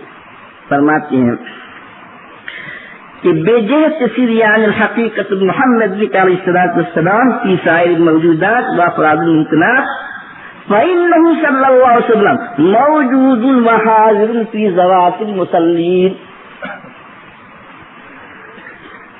فينبغي للمصلين أن يعرفوا هذا المعنى ولا يغفلوا عن هذا الشهود حتى يفوزوا بأنواع القرب وأسرار المعرفة۔ اللہ اکبر، یہ کوئی جو ہے اہل سنت والجماعت اس قسم کا عقیدہ نہیں رکھ سکتا، یہ تو ایمان کو غارت کرنے والی چیز ہے، اور یہ جو ہے ان کی جو اصل عبارت ہے اس کو بھی آپ سن لیں، اور اس کے بعد میں بھی غالباً تھک رہا ہوں۔ فرماتے ہیں وبعض العرفاء قدس سرهم گفتان، بعض اولیاء اللہ نے کہا ہے کہ یہ خطاب، یہ جو خطاب السلام علیکہ بجہت سریان حقیقت محمدیہ کہ اس وجہ سے ہے کہ اللہ کے رسول صلی اللہ علیہ وسلم کی حقیقت جو ہے در سارے موجودات وہ سریان کر گئی ہے اور داخل ہو گئی ہے تمام موجودات کے اندر و افراد ممکنات. بس حضرت صلی اللہ علیہ وسلم در ذوات مسلیہ موجود و حاضر ہے. اللہ صلی اللہ علیہ وسلم کی ذات جو ہے تمام مسلیوں کی ذات کے اندر موجود اور حاضر ہے. خدا کی قسم اگر صرف یہی ایک عبادت لا کر کے ابن عباس کے پاس رکھ دیا جاتا تو جتنا ابن عباس نے ان کو پیسہ دیا سب واپس لے لیا ہوتا سب واپس لے لیا ہوتا. یہ کوئی معمولی بات نہیں ہے. ان سب باتوں کی لوگ چھپاتے ہیں, ظاہر نہیں کرتے ہیں اور آنکھوں میں جھوٹ جھوٹتے ہیں کہ ہم جو ہیں اللہ والے ہیں اور فلاح والے ہیں اور اہل سنت والجماعت ہیں. بات جو ہے میں ختم کر رہا ہوں. اور یہ حیات انبیاء کا مسئلہ تو آپ نے سنا, اور مولانا نذیر میاں حسین دہلوی رحمۃ اللہ علیہ یہ بھی بیان کے عالم ہے. ایک ساتھ کل کہنے لگے کہ آپ جو ہے ابن تیمیہ کو شیخ الاسلام بھی کہتے ہیں. ابھی ہم نے جو ہے مولانا میاں نذیر حسین کو رحمۃ اللہ علیہ بھی کہا ہے بھائی یہ جو ہے ایسی چیز نہیں کہ اس پر اعتراض کیا جائے. اختلاف ہے ہمارا ان کا, لیکن ہمارا کچھ حدود ہے اس اختلاف کی, اس سے تجاوز جو ہے نہ کیا جائے. تو ان سے پوچھا گیا انبیاء علیہ السلام کی حیات ہے کہ نہیں ہے, تو فرماتے ہیں کہ اور حضرات انبیاء, اردو میں صرف سنا دیتا ہوں, اور حضرات انبیاء علیہ السلام اپنی اپنی قبر میں زندہ ہیں, خصوصاً حضرت صلی اللہ علیہ وسلم. بات مان گئی کہ فرماتے ہیں کہ جو ان قبر درود بھیجتا ہے میں سنتا ہوں اور دور دور سے پہنچایا جاتا ہوں. چنانچہ کتب مشکات وغیرہ سے ظاہر ہے, لیکن کیفیت حیات کی اللہ تعالیٰ جانتا ہے اور کوئی اس کی کیفیت معلوم نہیں. یعنی نفس حیات کے قائل, کیفیت کا علم اللہ کو. یہ چند باتیں ہیں. اور ایک بات اور سنا کر کے آپ کو ختم کر دیں. ذرا سا مولانا نواب صدیق حسن خان صاحب کا ایک شعر دیوان ہے, شعری مجموعہ, اس کے اندر لکھتے ہیں زمرہ رائے در استاد بارباب سنن, زمرہ رائے در استاد بارباب سنن, شیخ سنت مدد قاضی شوقہ مدد. یہ مقلدین ہمارے پیچھے پڑ گئے ہیں, اللہ کے رسول مقلدین ہمارے پیچھے پڑ گئے ہیں, اس لیے اے قاضی شوقانی آپ آئیے اور آپ ہماری مدد کیجیے. دوسروں سے کہیں غیر اللہ سے کرنا, غیر اللہ سے استعانت اور مدد کے اندر استمداد کرنا حرام اور ناجائز ہے. اور جہاں پر اللہ کے رسول صلی اللہ علیہ وسلم سے نہیں, صحابہ کرام سے نہیں, ائمہ دین سے نہیں, کس سے؟ شیخ سنت مدد ہے اور قاضی شوقہ مدد ہے. نیچے کے شعر ہے گفت نواب غزل در صفت سنت تو. نواب صاحب نے آپ کی تعریف میں اے اللہ کے رسول صلی اللہ علیہ وسلم غزل یہ کہی ہے, خواجہ جی سیرے قبلہ پاکہ مدد, اے اللہ کے رسول صلی اللہ علیہ وسلم ہمیں کچھ دیجیے اور ہماری مدد فرمائیے. یہ جو ہے میں نے تھوڑی سی رعایت کے ساتھ یہ ترجمہ کیا ہے, ورنہ اس کو میں اگر غیر مقلد ہوتے تو میں ان کو کہہ دیتا کہ خواجہ جی مدد ہے, قبلہ مدد ہے. یہ شیخ قاضی شوقانی کو کہہ رہے ہیں, قاضی شوقانی کو کہہ رہے ہیں, مگر بہرحال تھوڑا سا احتیاط. اللہ کے رسول صلی اللہ علیہ وسلم نے فرمایا کہ من حلف بغیر اللہ فقد اشرک, غیر اللہ کی جس نے قسم کھائی اس نے شرک کیا. اور نواز صاحب کیا فرماتے ہیں, قسم بشاہ رسالت, قسم بشوکت, قسم بشاہ رسالت, قسم بشوکت کہ نیس در سر من جز ہوائے سنت. رسول اللہ کی قسم کھا رہے ہیں, ان کی جاہ کی قسم کھا رہے ہیں, اور پھر یہ قسم کھا کر کے جو کہ غیر سنت ہے اور حرام ہے غیر اللہ کی قسم کھانا، چاہے رسول اللہ کی قسم کھائی جائے. اور یہ قسم کھا کے فرما رہے ہیں، یہ اللہ کے رسول میرے دماغ میں تو سوائے سنت کی محبت کی اور کچھ گھسائی نہیں ہے. کھائیں قسم غیر اللہ کی، اور اسی کے ساتھ ساتھ یہ بھی کہ ہم تو سنت پر عمل کرنے والے لوگ ہیں. یہ کچھ جو چیزیں ہم نے آپ سے بیان کی میرے بھائی، وہ تو ہے ہی ہیں. ان میں سے ایک ایسا خبیث انسان بھی گزرا ہے جس کا نام عنایت اللہ اثری ہے. اس نے کتاب لکھی وجوہ زمزم فی میلاد عیسی ابن مریم. اس کتاب کے اندر اس بدبخت نے حضرت عیسیٰ علیہ الصلوۃ والتسلیم کے بارے میں لکھا کہ ان کی ولادت طبیعی ولادت تھی، جس طریقے سے عام انسانوں کی ولادت ہوتی ہے اس طرح سے ولادت تھی. اور ان کے والد بھی تھے، حضرت مریم علیہ الصلوۃ والتسلیم کے شوہر بھی تھے. اور جو لوگ یہ کہتے ہیں کہ حضرت عیسیٰ علیہ السلام کی ولادت جو ہے غیر طبیعی ہوئی تھی اور معجزانہ طریقے کے اوپر ہوئی تھی، وہ جو ہے غلط کہتے ہیں. اور اس شخص نے جو ہے قرآن کی تحریف کر کے رکھ دیا. میں نے اس کا فوٹو دیا، اس کے اندر ذرا سے سن لیجیے. دیکھیے تفسیر کہتا ہے، عربی بھی اور تفسیر پڑھتا ہوں. وَاذْكُرْ فِي الْكِتَابِ مَرْيَمَ إِذِ انْتَبَذَتْ. تو اذ انتبذت کے بعد تفسیر کیا؟ ذهبت من بیت اہلها. من اہلها سے کیا کہا؟ من بیت اہلها. اور اہلها کی تفسیر کیا؟ اے زوجها و سحرها. مکانا شرقیہ اے الى مکان شرق من سحرها وهو بیت ابویها. یہ جو ہے قرآن کا انکار، اور اس کی وجہ سے یہ شخص جو ہے خارج عن اسلام ہے. مگر غیر مقلدین نے اس کے خلاف کوئی کارروائی نہیں کی، کوئی رسالہ نہیں لکھا، اور اس کو دعوتوں کے اندر بلایا جاتا تھا، استغاثہ کروایا جاتا تھا. غیر مقلدین ان کو بلا کر کے اپنی مسجدوں کو رونق بخشتے تھے، اس کے پیچھے نماز پڑھا کرتے تھے، اور مقلدین کو گالیاں دلایا کرتے تھے. یہ پوری تفسیر ہے. یہ کتاب اللہ اگر فانتبذت به مکانا قصیہ کی تفسیر کے اندر لکھا ہے فخرجت به تسافر مع زوجها الى مکان بعید لضرورت بدت. سمجھئے جناب. اور دیکھیے قرآن کے اندر کیا ہے کہ رسولوں اور نبیوں کا تذکرہ ہے، کچھ کا تذکرہ ہے، اور وَمِنْهُمْ مَنْ لَمْ نَقْصُصْ عَلَيْكَ، اور کچھ نبیوں کا تذکرہ نہیں ہے. تو عام علماء امت اہل سنت والجماعت کا عقیدہ یہ ہے کہ جن کا تذکرہ ہو ان کا تو نام لیا جائے، اور جن کا تذکرہ نہ ہو تو بغیر متعین و مشخص کے ان پر ایمان لایا جائے. یہ عقیدہ ہے. مگر جن کا ذکر قرآن اور حدیث کے اندر نہیں ہے ان کے بارے کے اندر نبوت کا دعویٰ کرنا یہ اہل سنت والجماعت کا طریقہ نہیں رہا ہے. لیکن یہ غیر مقلدین میں سے ایسے افراد بھی گزرے ہیں کہ وہی نواب وحید الزمان نے اپنی کتاب حجت المہدی کے اندر لکھا کہ ہمیں دوسروں کی نبوت کا انکار نہیں کرنا چاہیے، یعنی جن کا ذکر قرآن کے اندر نہیں ہے، حدیث کے اندر نہیں ہے، ان کی نبوت کا انکار نہیں کرنا چاہیے.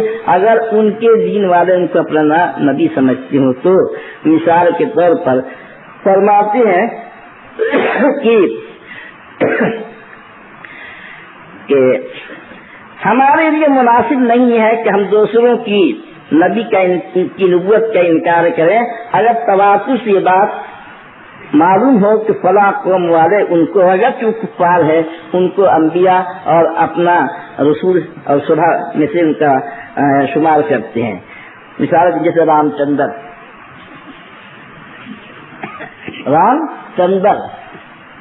و لکشمن و کشن جی، یہ بین الحنود، یہ حنود کے درمیان چونکہ ان کا تقدس ہے، مقدس افراد ہیں، اور اب پتہ نہیں کہاں سے سمجھ لیا گیا کہ وہ لوگ اس کی نبوت کے قائل ہیں تو کہتے ہیں کہ ان کو بھی نبوت کا انکار نہیں کرنا چاہیے. سمجھ کے جنا. اسی طریقے سے وزارات دشت جو فارسیوں کا ہے، اور اسی طریقے سے ایک کنفیوشیس پتہ نہیں کیا ہے، اور سقراط ہے، پیثاگورس ہے. یہ جو ہے آج تک کسی نے متعین کر کے یہ تو کہا ہے کہ اللہ تعالیٰ نے جتنے کو نبی بنایا ہم سب پر ایمان لاتے ہیں، لیکن جن کا ذکر قرآن کے اندر نہیں، حدیث کے اندر نہیں ہے، اور ان کو تم نبی ثابت کرو اور کہو کہ پر ایمان لانا واجب ہے. یہ اہل سنت والجماعت کا عقیدہ نہیں ہے، بلکہ یہ تو ایمان آدمی کی ایمان کو خطرے میں ڈالنے والی چیز ہے.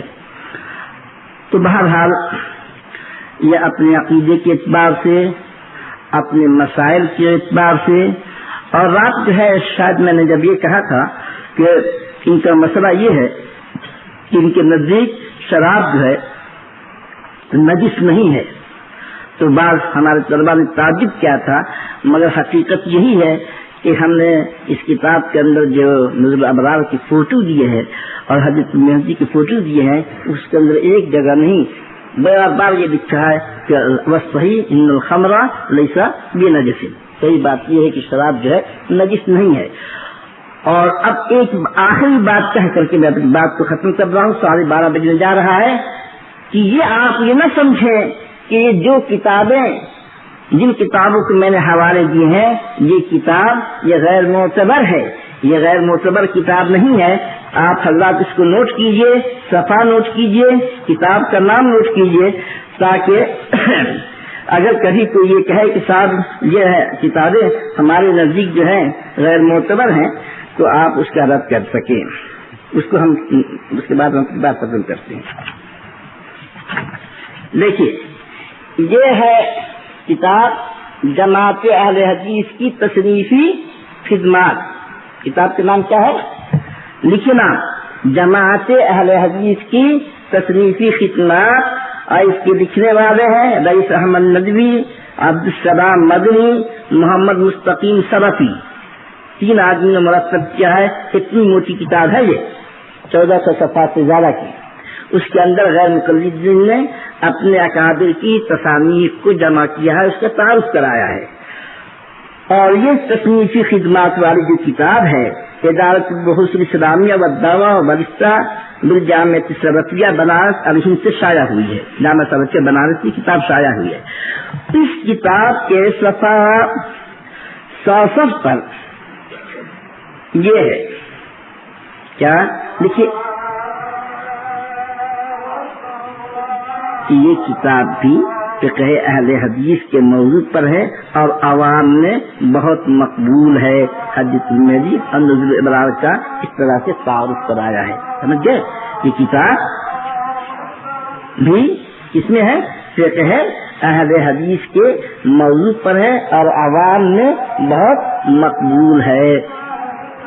تو گویا کہ خود انہیں اعتراف ہے کہ یہ کتاب ان کے نزدیک معتبر ہے، فقہ اہل حدیث میں ہے، اور ان کتاب کے یہ مسائل ہیں جن کا کے تعلق اعتقادات سے بھی ہے اور جن کا تعلق کے مسائل سے بھی ہے. اللہ سبحانہ و تعالی ہم لوگوں کو اس فتنے سے بچائے، اس کے سمجھنے کی توفیق عنایت فرمائے، اور اللہ تعالی اس سلسلے کی تمام کاوشوں کو قبول حافظ ہے سچائی کے، محافظ ہے سچائی کے.